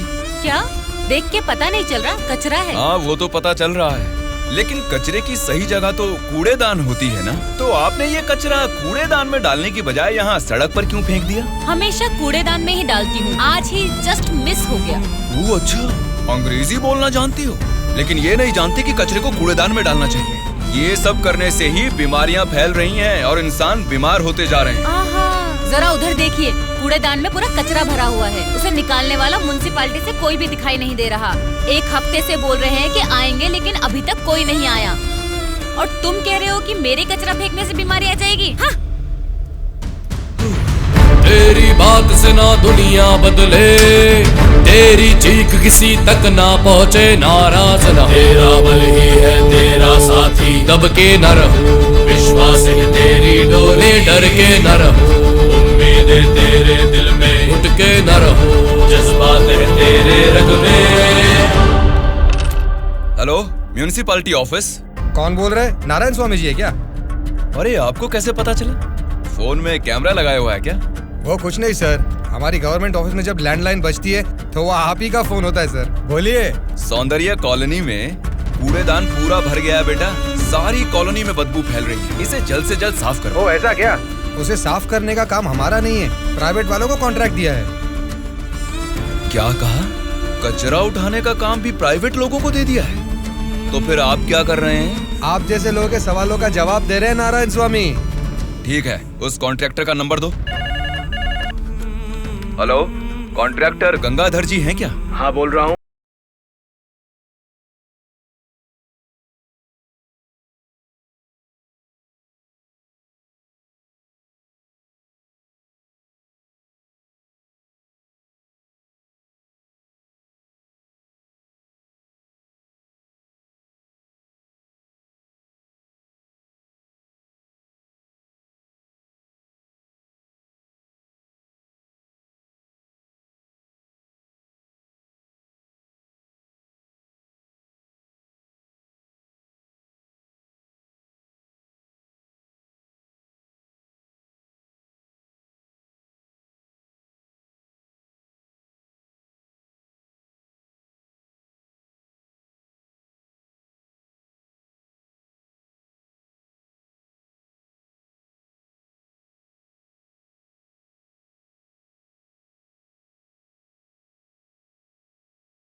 मैं वहाँ जाके करो। मैं हमेशा से यहीं पे सुसु करता हूँ। कल से यहाँ पर मत करना। सिर्फ कल ही नहीं करूँगा, परसों भी और आगे भी यहीं पे करता रहूँगा।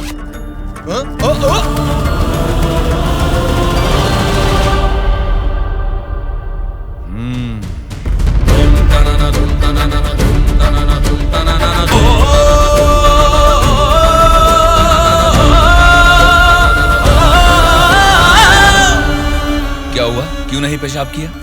तुम अच्छे लड़के हो, इसीलिए नहीं कर पाए। ये एक बीज है। ऐसे क्या देख रहे हो? इसको फेंक दोगे तो मिट्टी में मिल जाएगा, लेकिन अगर इसे बो दोगे तो उसी मिट्टी को फाड़कर ये जल्द ही पौधा बन जाएगा। तुम इस बीज जैसे ही हो बेटा।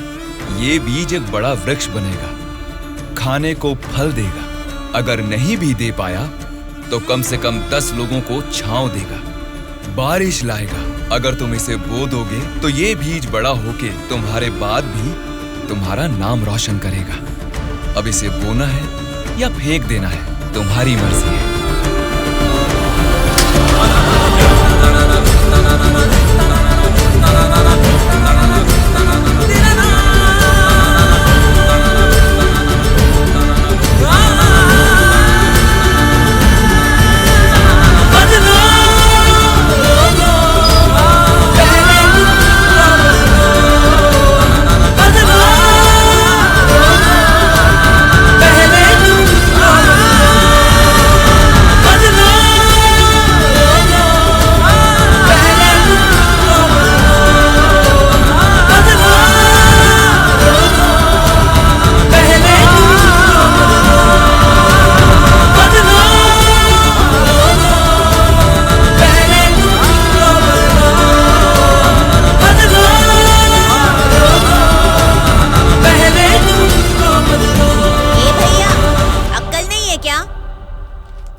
अरे वहाँ जाके हल्का होने का 2 रुपए लेते रे, पीने का पानी 1 रुपए रे, और हल्का होने के लिए 2 रुपए कहाँ से लाऊं मैं? चलो जाओ यहाँ से। जा रहा हूँ मैं।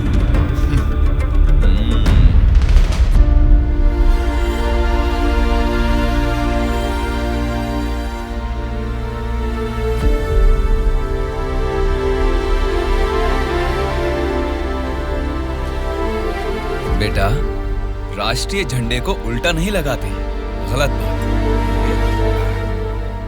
राष्ट्रीय झंडे को ऐसे लगाते हैं, ऊपर केसरी नीचे हरा। चलो झंडा फहराओ। क्या सोच रहे हो? तुम्हारा बोया हुआ बीज ही नहीं, मेरा बोया हुआ बीज भी बढ़ने लगा है, जल्द ही पेड़ बन जाएगा। चलो फहराओ।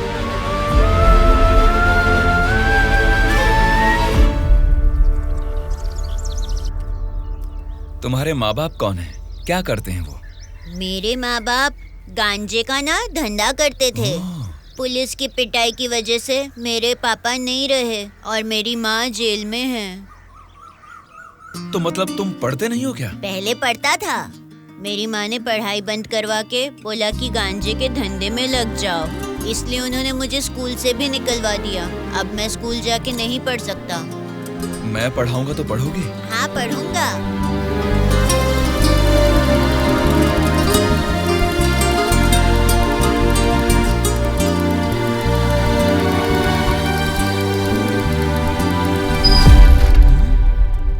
क्या कर रहे हो?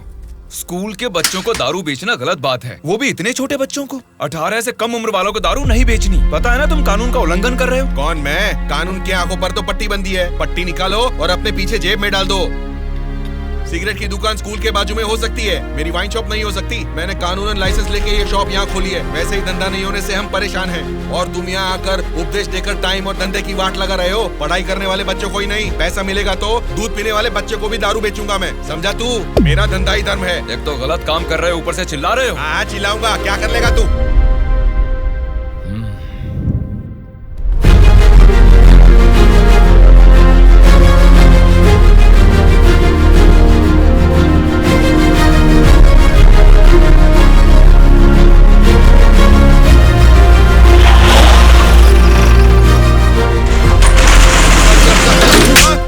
इंस्पेक्टर साहब, आप इस पर इस तरह हाथ नहीं उठा सकते। इसको कल आपको कोर्ट में हाजिर करना चाहिए। उसकी दारू की दुकान बंद करा के आपने हमारे लिए अच्छा काम किया है साहब। सच में आप जैसे लोग नेता बनेंगे तो हमारे लिए बहुत अच्छा काम करेंगे साहब।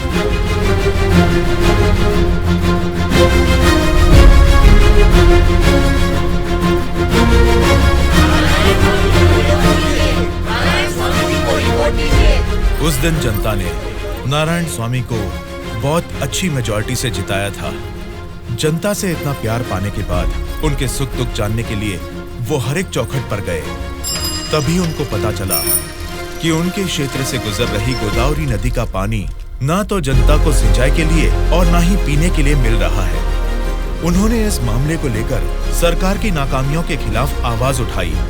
उस चुनाव क्षेत्र की रेडियस कितनी है, वहाँ के भौगोलिक हालात क्या है, वहाँ के मौसम से कितनी बुआई करनी पड़ेगी जिससे किसानों को अच्छी पैदावार मिले, ऐसे बहुत सारे समस्याओं पर एक किताब ही लिखकर जनता के बीच में गए और उनसे बात की।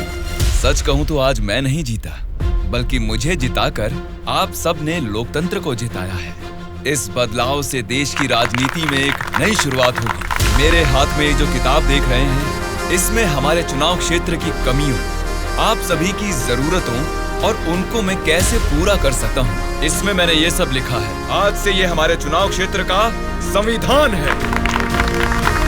मैं असेंबली में खड़े होकर आपकी इन सभी समस्याओं के लिए लड़ूंगा।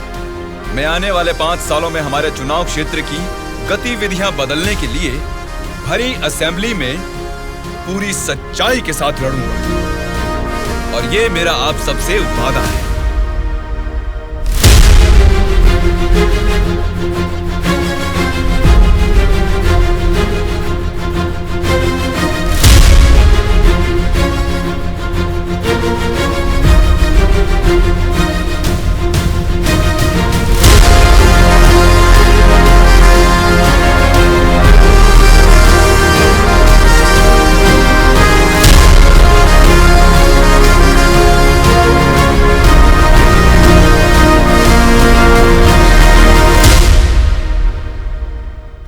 स्पीकर महोदय, ये हमारे चुनाव क्षेत्र की समस्याओं की किताब है। अगर मुझे थोड़ा सा समय मिल जाए तो मैं उन सभी समस्याओं से आपको रूबरू कराना चाहूंगा।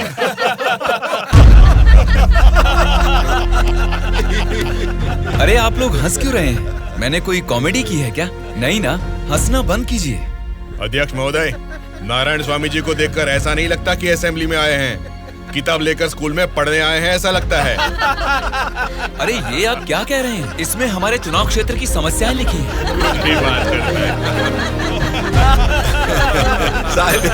स्पीकर महोदय ने साइलेंस बोला, आप फिर भी हंस रहे हैं। चुप हो जाइए। ये क्या स्पीकर महोदय, ये तो आपकी भी नहीं सुन रहे। The house is adjourned. Tomorrow at 8 a.m. चलो यार, चलो।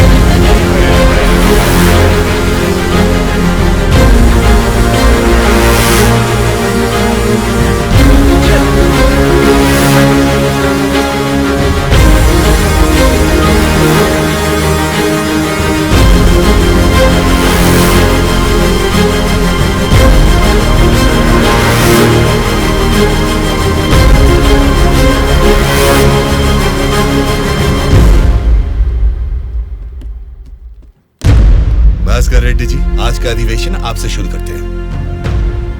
अध्यक्ष महोदय, पिछले सरकार की भ्रष्टाचार की वजह से पूरे राज्य का सर्वनाश हो गया है सर।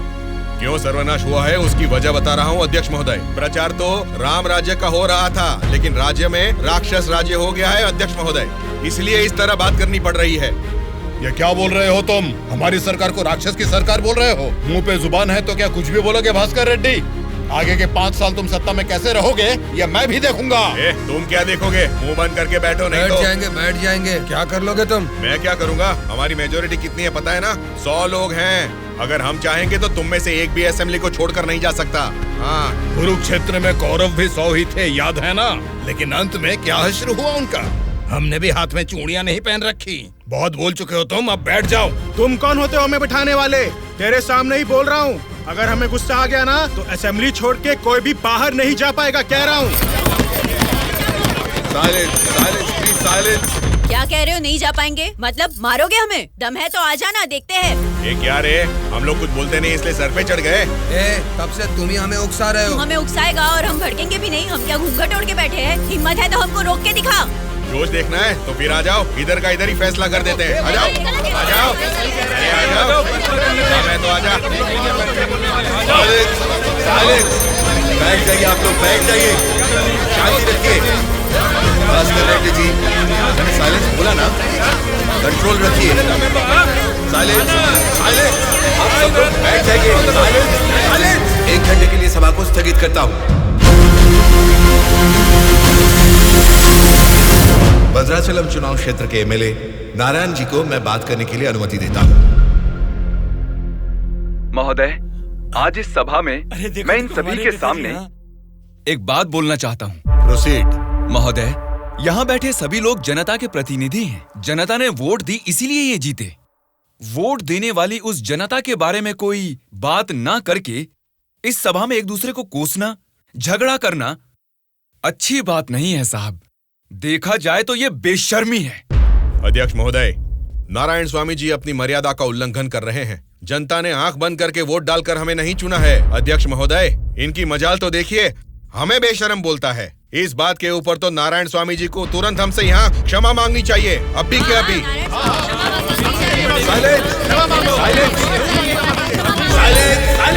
भास्कर रेड्डी जी, अरे मैंने तो लोकतंत्र की बेशर्मी बोला था, आपको बेशर्म नहीं बोला। देखिए, इन क्षमाओं और झगड़े से सभा के समय को बर्बाद करने की बजाय हमें मिलकर जनता की जरूरतों और समस्याओं के बारे में बात करनी चाहिए। मतलब हम यहाँ झगड़ा करने आए हैं क्या? हमारे मुख्यमंत्री और हमें जनता का पालन कैसे करना है तुम बताओगे? अध्यक्ष महोदय, यहाँ पर आए सारे नेताओं से नारायण स्वामी जी को क्षमा अभी के अभी मांगनी ही होगी।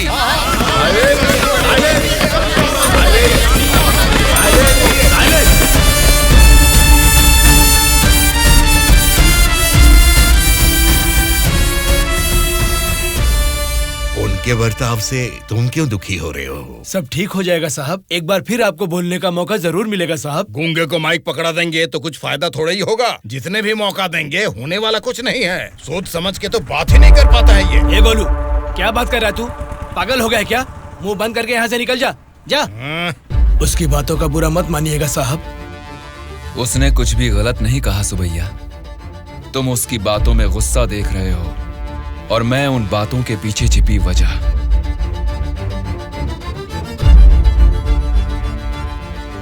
महोदय, हमारे चुनाव क्षेत्र में सारे संसाधन हैं, लेकिन उन्हें कैसे इस्तेमाल करना है हमारे लोग ये ना जानने की वजह से पीछे रह गए हैं। इस बारे में सरकारी पार्टी को कई बार विनती करने के बाद भी वो लोग फंड्स अलॉट नहीं कर रहे हैं। अगर ऐसा ही रहा तो हमारे चुनाव क्षेत्र की जनता हम पर भरोसा कैसे करेगी? बोलिए महोदय।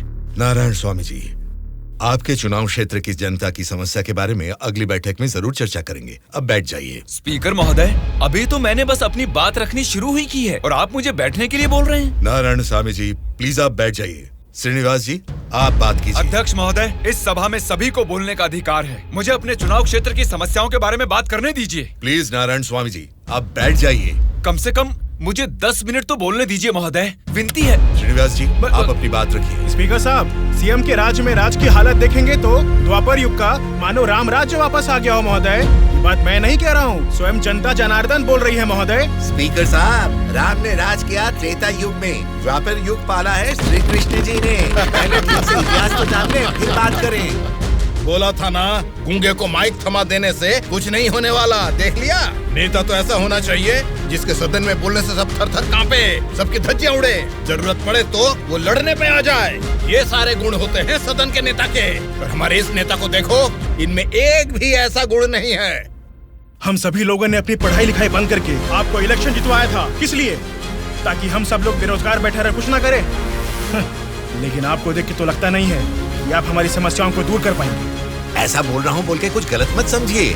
असेंबली में गला फाड़ के चिल्ला के बात करने वाले को ही नेता बोलते हैं। एक जुझारू नेता ही हमारी समस्या को सुलझा सकते हैं। एक सलाह देता हूँ, एमएलए पद से ना आज ही इस्तीफा दे दो। भद्राचल के चुनाव क्षेत्र के एमएलए नारायण स्वामी जी को बात करने के लिए अनुमति देता हूँ। अध्यक्ष महोदय, हमारे चुनाव क्षेत्र के चारों ओर पानी ही पानी है, लेकिन एक घूंट भी पीने लायक नहीं है महोदय। वहाँ के लोगों की स्थिति बहुत खराब है महोदय, जरा उनके बारे में कुछ सोचिए। और सिर्फ एक यही समस्या नहीं है साहब, शिक्षा, चिकित्सा, रोड, मैं तो कहता हूँ पूरा क्षेत्र समस्याओं ही समस्याओं से भरा है महोदय। इसीलिए मेरी आपसे विनती है कि अध्यक्ष महोदय, नारायण स्वामी जी के चुनाव क्षेत्र में सिर्फ और सिर्फ जनता को ही सारी समस्याएं हो रही है, लेकिन इनके राज्य में सरकार बनाने वाली पार्टी के गुंडों की वजह से वहाँ की जनता की जान जा रही है। अध्यक्ष महोदय, सत्ता इनके हाथ में है और पैसे बनाना ही इनकी पार्टी का मकसद है। दरअसल सत्ता में रहकर इन्हें अपनी दारू की दुकानें चलानी है और सारा इल्जाम हम पे थोपना है।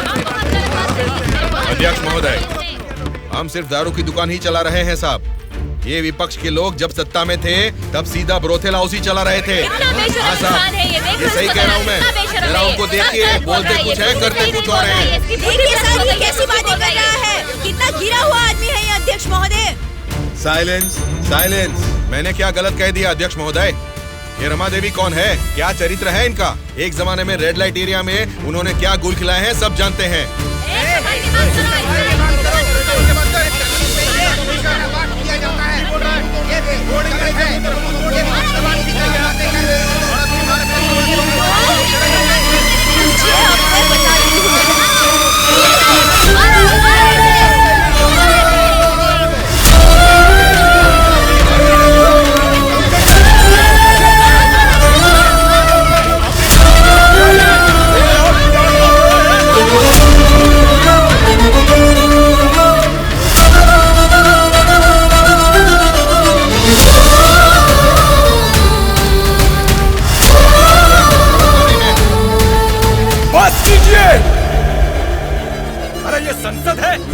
कुरुक्षेत्र है।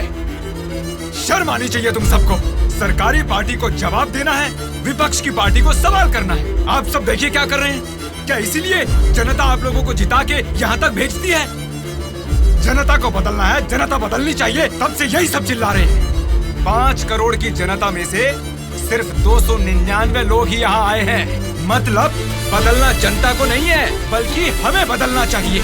हमारे ऊपर भरोसा करके हमको वोट देके जिताने वाली जनता के लिए हमें कोई लड़ाई या जंग करने की जरूरत नहीं है, बल्कि उनकी समस्याओं की चर्चा करके उनकी जरूरतों को पूरा कर दें, यही बहुत है। लेकिन तुम लोग देखो क्या कर रहे हो, सिर्फ और सिर्फ अपने फायदों के बारे में सोच रहे हो और भोली भाली जनता को धोखा दे रहे हो। ये सब कुछ मैं इसलिए नहीं बोल रहा कि मैंने मार खाई और मेरा कुर्ता फट गया। ये एक बहुत ही पवित्र और महापुरुषों की जगह है, ये संसद भवन है।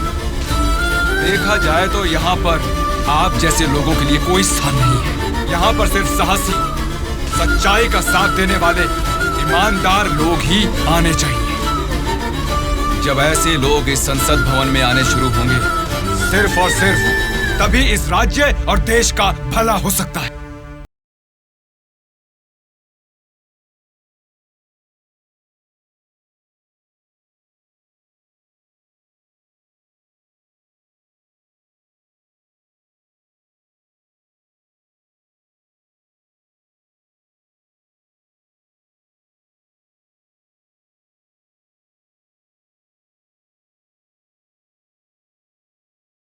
दीजिए अंकल, उदास क्यों हो आप?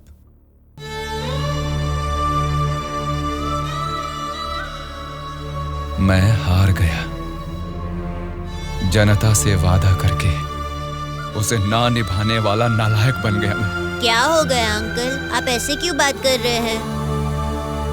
सत्ता में आते ही हम कुछ भी कर सकते हैं सोचने वाले नेताओं को बदलना होगा। जब तक ऐसा नहीं होगा, हमारा यह समाज कभी नहीं बदलेगा। ऐसा है तो मैं उनको बदलूंगा अंकल। क्या कहा? तुम बदलोगे? हाँ अंकल, मैं बदलूंगा। तो ठीक है, चलो मुझसे ये वादा करो। मैं वादा करता हूँ अंकल, उन सब को मैं सच में बदल दूंगा।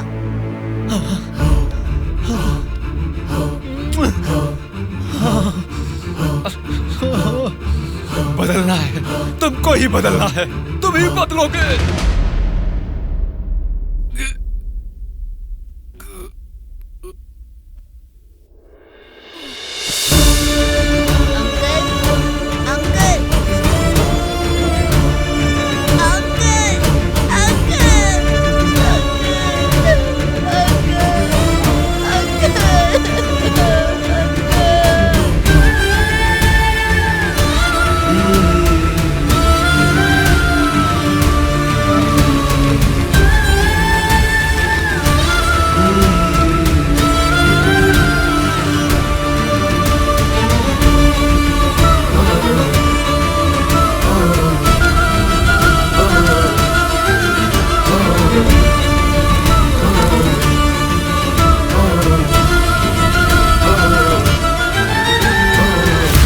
पिताजी के साथ किसी ने क्या किया, उससे हमारा क्या लेना देना?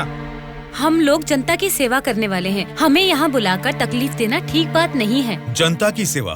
क्या जनता की सेवा करते हैं आप लोग? एक एक करके बताइए। हर महीने बुजुर्गों को राशन मिल रहा है, और यही नहीं, अपाहिजों को हर महीने पेंशन दिया जा रहा है, बेरोजगारों को बेरोजगारी भत्ता दिया जा रहा है। इतने अच्छे काम कर रहे हैं, ये सब सेवा नहीं है क्या?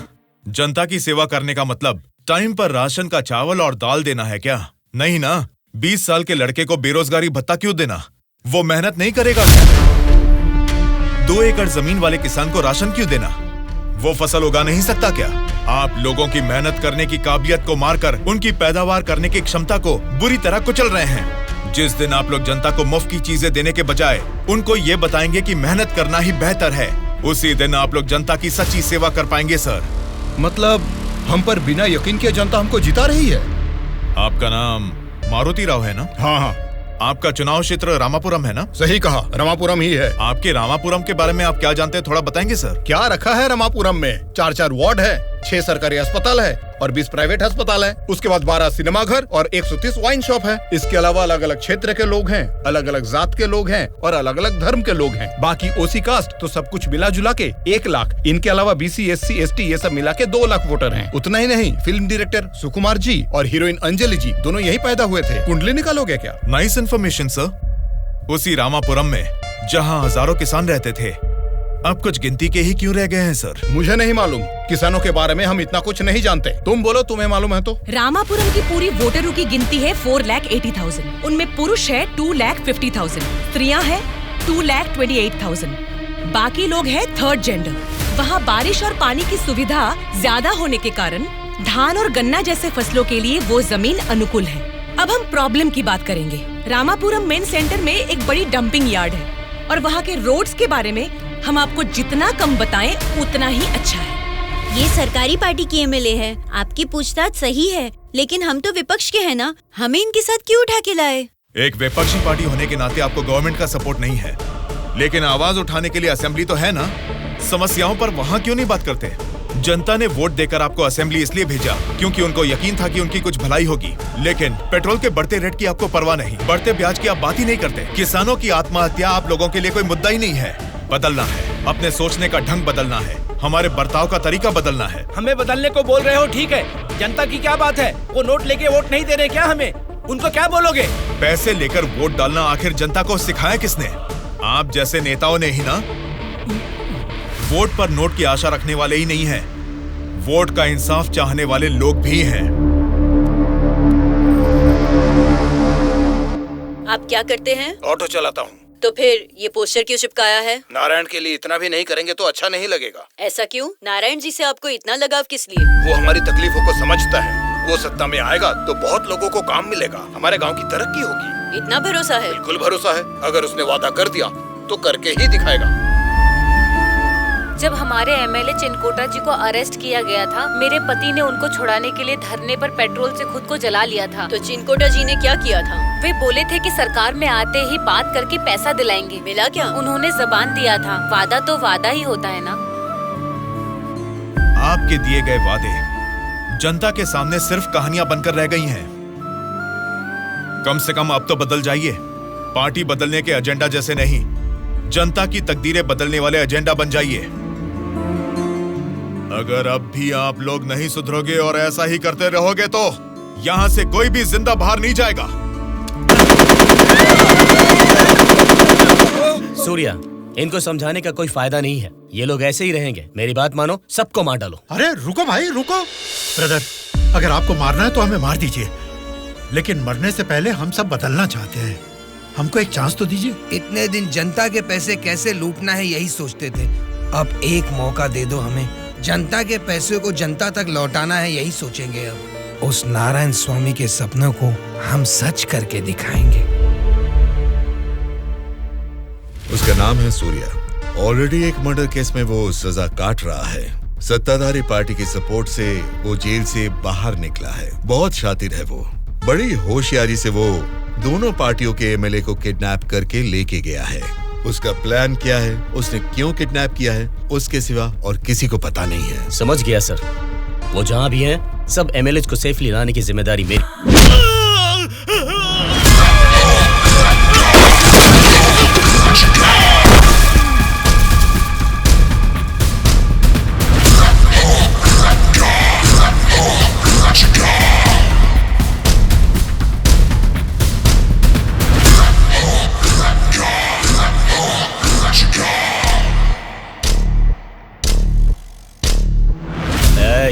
इनको मार के एमएलए को लेकर जल्दी आ रहे हैं। कौन आता है देखता हूँ।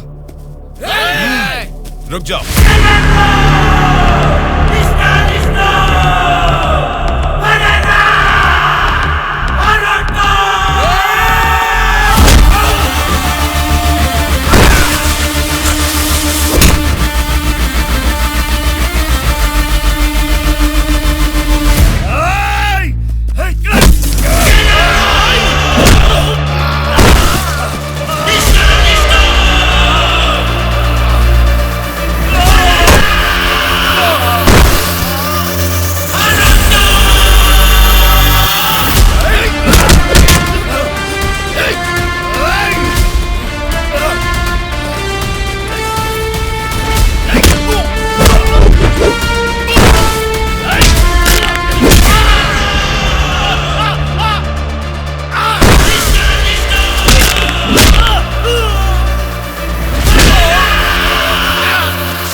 सॉरी सर, लगता है हमारे आने की खबर उनको पहले ही लग गई।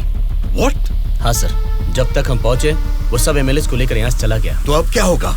आज शक्ति परीक्षण है। आज अगर एमएलए को नहीं ला पाएंगे तो स्टेट पे एक बड़ा इशू बन जाएगा। तुम किसी भी कीमत पर उन एमएलए को यहाँ ले आओ। Okay sir, I will try my level best.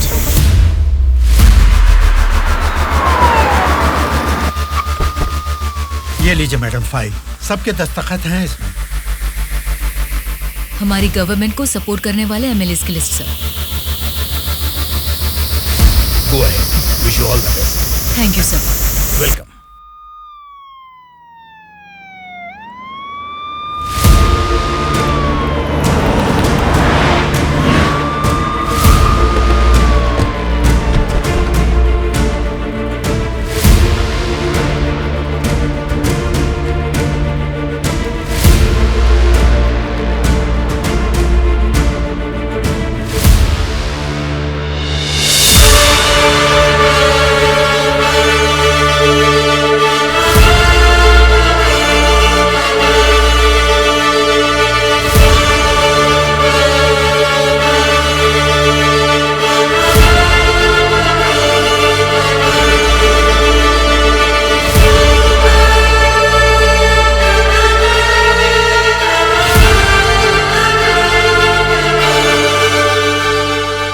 राज्य में पहली बार महिला चीफ मिनिस्टर बनने के लिए congratulations Shyamala Bharati ji. Best wishes. Thank you. एक आदमी के अच्छे काम की वजह से आज हम सभी लोग एक नई सोच के साथ इस असेंबली को देख रहे हैं। ये बात तो हमें मानना ही पड़ेगा। ये सदन पवित्र मंदिर जैसा है। इसकी गरिमा के लिए हमें सभ्य बर्ताव करना ही पड़ेगा। सबसे पहले मैं विपक्ष पार्टी से दरख्वास्त करूंगा कि उनके पास जनता की जो भी समस्याएं हैं उसका जिक्र इस सदन में करें।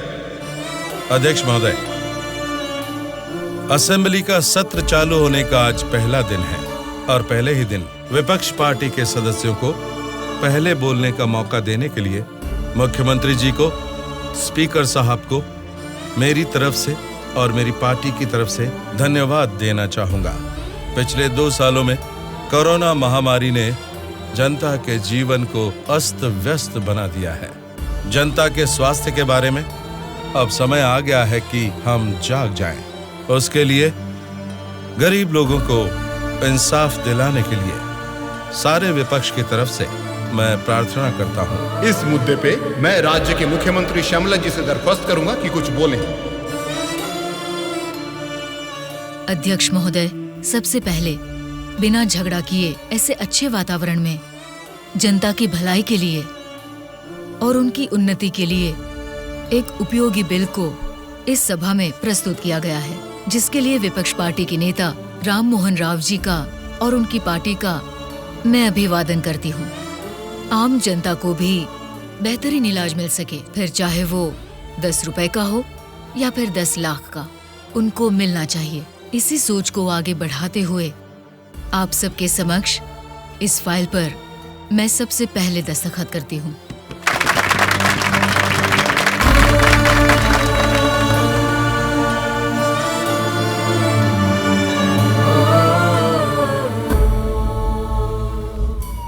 तुमने जो सोचा उसे पा लिया सूर्या। नेक्स्ट टारगेट क्या है?